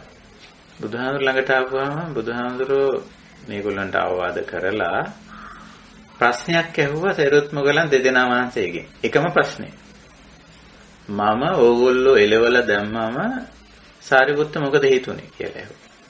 එතකොට සරියුත් හාමුදුරුවෝ කිව්වා භාග්‍යතුන් වහන්සේ ditta dhamma sukha විහරණය කැමැත්තෙන් වැඩ වාසය කරනවා ඇති. ඒ කියන්නේ විවේකයෙන් තමන්ගේ පාඩුවේ සංසුන්ව පැත්තකට වෙලා ඉන්න කැමැති ඇති. ඒකයි අපිව එලවල දැම්මේ කියලා. එතකොට බුදුහාමුදුරුවෝ මායවන් සාරිපුත්ත මායව. එහෙම කියන්නේ මෙහෙම කියන්නේ. ඒක සම්පූර්ණ වැරදි කියලා. එහෙම එකක් නැහැ. මේ කියලා. ඊට පස්සේ මොගලන් හාමුදුරන්ගෙන් ඒ ප්‍රශ්නම ඇහුවා. මොග්ගලන් මොකද හිතන්නේ? ඔයගොල්ලෝ මම ඔයගොල්ලෝ එලවලා දැම්මනේ. ඔය දෙන්නයි ඔයගොල්ලෝගේ ගෝලියෝ ඔක්කොම එලවලා දැම්මා. මේ එතෙන්දි මොගලන් හාමුදුරුවෝ කියනවා තථාගතයන් වහන්සේ හෝ ආයස්මත් සාරිපුත්තයන් වහන්සේ හෝ මම හෝ කිව්වේ මොගලන් හාමුදුරුවෝ වෙන. මම හෝ මේගොල්ලන්ට මේ නවක පැවිද්දන්ට අවවාද අනුශාසනා කරන්න ඕන, මඟ පෙන්වන්න ඕන, හික්මවන්න ඕන. අපි කවුරු හරි මේක කරන්න ඕන. එතකොට බුදුරජාණන් වහන්සේ සාදු සාදු මොග්ගල්ලාන කියලා ඒක අනුමත කරනවා. සරියුත් හාමුදුරුවෝ ප්‍රකාශයේ මායවන් එහෙම කියන්න එපා කියලා ප්‍රතික්ෂේප කරනවා. දෙන්නගෙන්ම ඒක ප්‍රශ්නේ. ඒතර අපිට හිතෙනවා මේ සරියුත් හාමුදුරුවෝ වැරදි උත්තරයක් දුන්නාද කියලා මෙතෙන්දී. බැලුමට එහෙමයි වෙන්නේ නැහැ. අපිට අර නවක පැවිද්දන්ට හිතුණා බුදුහාමුදුරුවෝ මේ විවේකයෙන් පැත්තකට වෙලා නිවන් සෝයේ භුක්ති විඳින්මින් ඉන්න. ditta dhamma sukha vihara කියන්නේ ඒ වචනින් කියන්නේ ඒකනේ. සාතන් වහන්සේලා එහෙම ඉන්න කැමති කෙනෙක් වෙන්නේ නැති කියලා අරගොල්ලෝ හිතාගත්ත අර නවක පැවිද්දෝ. ඒගොල්ලන්ගේ වැරදි අදහස තමයි අර සරියුත් හාමුදුරුවෝ ඉදිරිපත් කරේ. රහතන් වහන්සේලා එහෙමත් ඉන්න අය ඇති. නැතුව නෙමෙයි. නමුත් ශාසනයේ බුදුහාමුදුරුවෝ අගය කරන්නේ එහෙම ඉන්න එක නෙමෙයි. ඒකයි අර මායවං සාරිපුත්ත එහෙම කියන්නේ බෑ. ඒක වැරදි. තථාගතයන් වහන්සේ එහෙම ditta ධම්ම සුඛ විහරණය කැමති වෙලා පැත්තකට වෙලා ඉන්න කෙනෙක් නෙමෙයි කියන්නේ. එතකොට ඒ උන්වහන්සේගේ ආදර්ශ පාඨයේ ඒක. හැබැයි රහතන් වහන්සේ කෙනෙකුට ditta ධම්ම සුඛ විහරණය විඳින්න බාධාවක් නැහැ. ඒක තමන් පැත්තකට වෙලා තමන් ලබාගත් නිවන් සෝය ඕනනම් විඳ ඉන්නත් පුළුවන්. එහෙම නැත්නම් පරිනිර්වාණයටපත් වෙන්නත් පුළුවන්. ආයු සංස්කාරයත් හැරලා ඒකට ඒ දෙකටම රහතන් වහන්සේගේ පැත්තෙන් සම්පූර්ණ මේ ඉඩකඩ තියෙනවා. නමුත් බුදුරජාණන් වහන්සේ මහා කරුණාවට ආවා. ඊළඟට මහා මොග්ගල්ලාන හාමුදුරුවෝ තමයි ඊළඟට මහා කරුණික අපිට පේන්න තියෙන්නේ. පුදුම ගැපවීමක් කරා. ඊළඟට සරියුත් හාමුදුරුවෝ, ආනන්ද හාමුදුරුවෝ, අනුරුද්ධ හාමුදුරුවෝ වගේ ඇත්තෝ විශාල වශයෙන් කැප වෙලා මේ පිරිසට මේ පණිවිඩය දෙන්න, මේක අවබෝධ කරලා දෙන්න, අනිත් අය මේ මාර්ගයට ගන්න සෑහෙන කැපවීමක් කරා. ඒ ඔක්කොමලා අපි දකින්නේ මහා කරුණා සමාපත්තියට පත් වෙච්ච ඇත්තෝ හැටියට.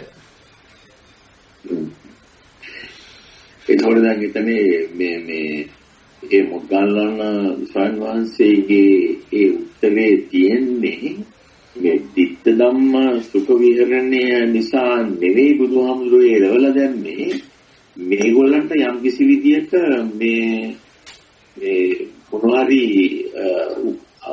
අවවාදයක් දෙන අදහසක් නේ. ඔව් එහෙමද ගන්න තියෙන්නේ. ඔව් පැහැදිලිවම ඒකටයි කරේ. ඒගොල්ලෝ ආවා බුදුහාමුදුරුවෝ ඉන්න තැනට ඇවිල්ලා හැසිරුනේ නැහැ. ওই නිවාසික භික්ෂූන් සහ ආගන්තුක භික්ෂූන් ඉතින් කෑකෝ ගහන්න පටන් ගත්තා. එතකොට ආනන්ද හාමුදුරුවෝ ඇහුවා කවුද ආනන්ද මේ මාළුගඩේ මාළුකාරයෝ වගේ කෑ ගහන්නේ කියලා. ඒකමයි සූත්‍රයේ සඳහන් වෙලා තියෙන වචනේ. ඉතින් ආනන්ද හාමුදුරුවෝ කිව්වා මේ ආගන්තුක භික්ෂූන් පිරිසක් මෙහෙම ඇවිල්ලා කියලා.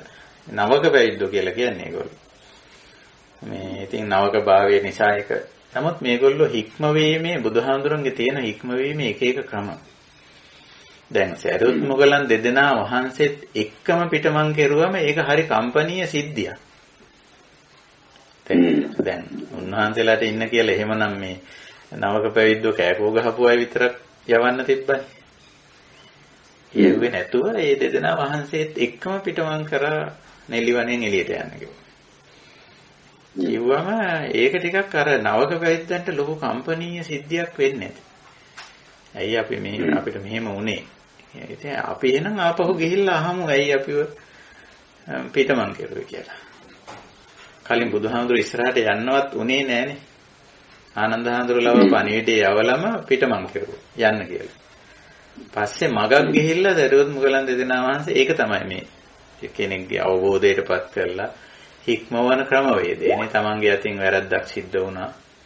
ඒ වැරද්ද සකස් කරගන්න ඕන කියන අදහසට ඇවිල්ලා ඒ ක්‍රමවේදය ඇත්තටම. ඉතින් ආපහු ආවා. ඇවිල්ලා ආපුවාම අවවාද කරලා අර ප්‍රශ්නේ ඇහුවා. ඔය අපිට අදාළ ප්‍රශ්නේ අපි මතුවන ප්‍රශ්නේ. ඉතින් ඒ වෙලාවේ කරේ ඇත්තටම අර නවක පිටිස හික්මවීම තුන් දෙනා වහන්සේ මේකතු වෙලා. ඒ කියන්නේ බුදුරජාන් වහන්සේත් සරියුත් මොගලන් දෙදෙනා වහන්සේත් තුන්නම එකතු වෙලා කරේ අර නවක පිටිස වෙනුවෙන් මහා කරුණාවෙන් මේ වැඩේ කළේ. ඒකයි. ඒක එතන හොඳ සියුම් කාරණා කීපයක්ම අඩංගු වෙනවා ඒ උත්තරේ. මේ වාදයෙන් ගරු ස්වාමීන් වහන්සේ. ඔව්. ස්වාමීන් වහන්සේ දැන් අපේ ධන කොටස් මේ ಗುಣ වගාවන් අනුව අපිට පුදුජන සීක අසීක වශයෙන් බෙදන්න පුළුවන් නේද? ඔව් පුළුවන්. එතකොට දැන් ස්වාමීන් වහන්සේ එවිට සීක පුද්ගලයා තුළ ඇත්තේ හැමතිස්සෙම ආයාසය, අසීක පුද්ගලයා තුළ ඇත්තේ નિરાයාසය. එවිට ඒ નિરાයාසයෙම නිසා නේද ස්වාමීන් වහන්සේ සීමාමායෙන් නැති මහා කරුණා මෛත්‍රිය පහළවන්නේ? ඔව්. ඔව්. ඔය ආයාස අනායාස දෙක හරි.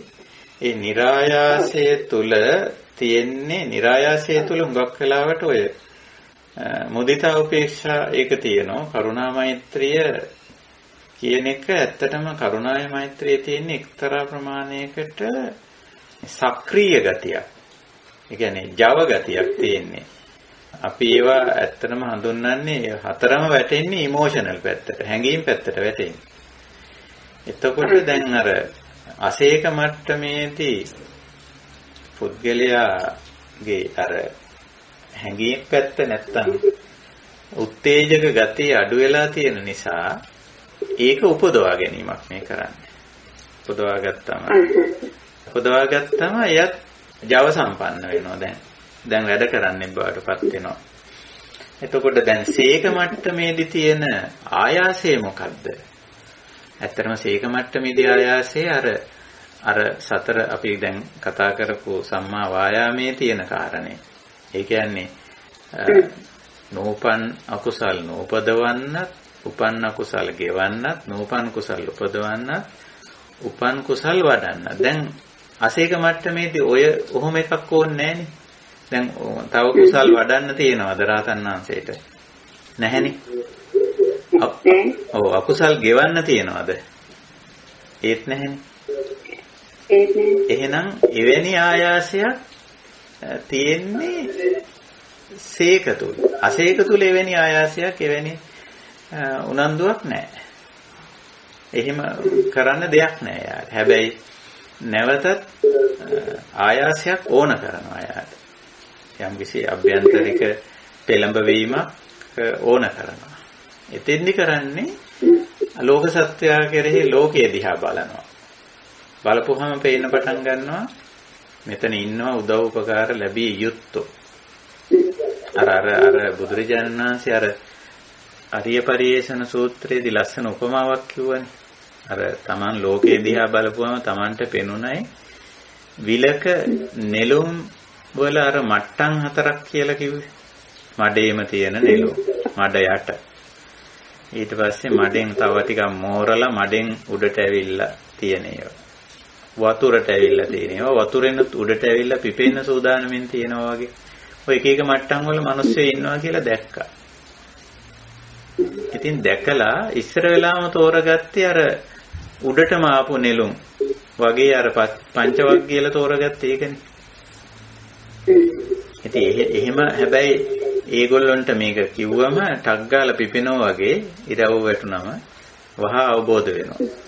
අප්පරජක්ක ජාතිකා. එහෙම කරලා හැබැයි බුදුරජාණන් වහන්සේ ඒගොල්ලෝ විතරක් නෙමෙයි අර මඩේම ඉන්න අය වෙනුවෙනොත් දැන් උන්වහන්සේගේ කරුණාව සීමා අර දැක්කට එහෙම සීමාවකින් තොරව වැඩ කරා. අර දැන් හොඳටම කෙලෙස් බරිත අඥාන මිනිස්සයාට අතෑරියේ නැහැ. දැන් උදාහරණයක් ඒ කියන්නේ තමයි පදපර කෙනාටත් ධර්මයේ දේශනා කරන්නේ. කළා. දැන් පදපරමනේ කෝසල රටේ රාජ්‍ය නායකයා කෝසල පදපරමේක්. මොකක්ද කරගන්න බෑ. කෝසල සංයුත්තයක් බණ තියෙනවා කියලා තියෙනවා. උදේ හවස එනවා. ඇවිල්ලා කකුල් දෙක අත ගගා මමත් කෝසල රට වැසියෙක් ඔබ වහන්සේත් රට වැසියෙක් මාත් 80යි ඔබ වහන්සේත් 80යි. ඕවා කියෝකියෝයි නෑ බෑ බණ කියලා තියෙන බුදුරජාණන් වහන්සේ. පදපරම. ඒවලට තේරුණයි කියලා යනවා. පදපරම එහෙමනේ. කියලා යනවා. ඉතින් හැබැයි අර උග්ගටිතඥ මේ දාරුචීරිය වගේ ඇත්තෝ, බාහිය වගේ ඇත්තෝ. ඒ හැමෝටම එක කරුණාව. එකම කරුණාව මෛත්‍රිය දෙගොල්ලරම කිසි වෙනසක් නැහැ. දන්නෝ ඉතින් මෙයා පදපරම වෙලා තියෙන්නේ මේකයි. අරයා මේ උග්ගටිතඥ වෙලා තියෙන්නේ ඒකයි කියලා දන්නවා.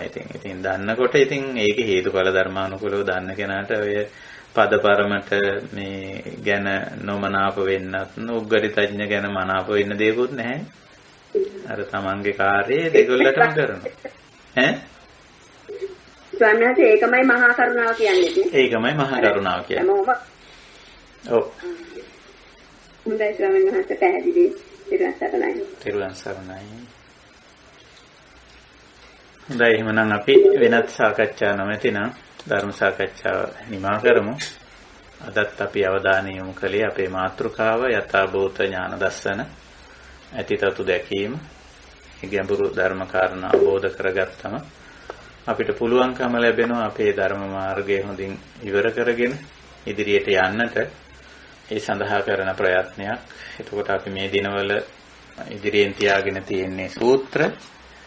ඒ කියන්නේ ධර්ම සංවාද බුදුරජාණන් වහන්සේ හෝ අනිකුත් ශ්‍රාවකයන් වහන්සේලා විසින් කරන ලද ධර්ම සංවාද අපි මාතෘකා කරගෙන මේ සාකච්ඡාව ඉදිරියට ගෙනියන්නේ. අදත් අපි මාතෘකා කරගත්තේ ධම්මචක්කපවත්තන දේශනාව. එහි අපි අද විශේෂයෙන් අවධානයට ලක් කරේ සම්මා වායාම කියන කොටස. එහි මධ්‍යයේ මැද අර නිෂ්ක්‍රීය නිෂ්ඵල අන්තය සහ කෙලෙසුණු අන්තය හානිකර අන්තය කියන දෙකෙන් මිදිලා උභවන්තේ අනුපගම්ම මජ්ක්‍ධිමා ප්‍රතිපදා තථාගතේන අபிසම්බුද්ධ බුදුරජාණන් වහන්සේක අවබෝධ කරගත්ත අපිටත් අවබෝධ කරගන්න මඟ කිව්වා. මේ මඟ තමයි අපි මේ සාකච්ඡා කරන්නේ. ඉතින් වෙනදා වගේම මේ ධම් සභාවට අපි හැමෝම බොහොම සංසුන්ව සාවධානව කරුණාවෙන් මෛත්‍රියෙන් කල්යාණ මිත්‍රත්වයෙන් එකතු වුණා.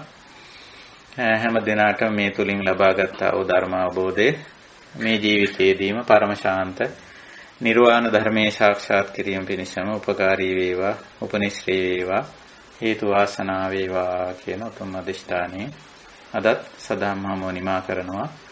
හැම දිනාටම තෙරුවන් සරණයි. තෙරුවන් සරණයි.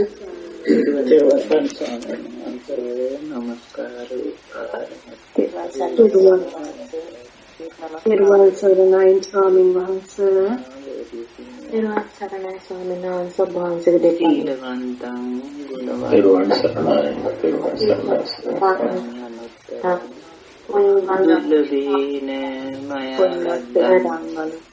දුර්ලභේ මනෝලදං පස්සේ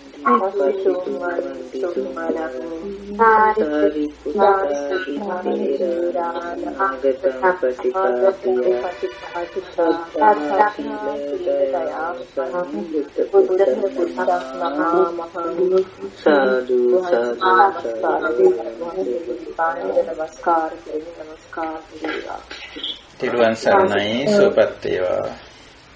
තෙරුවන් සරණයි.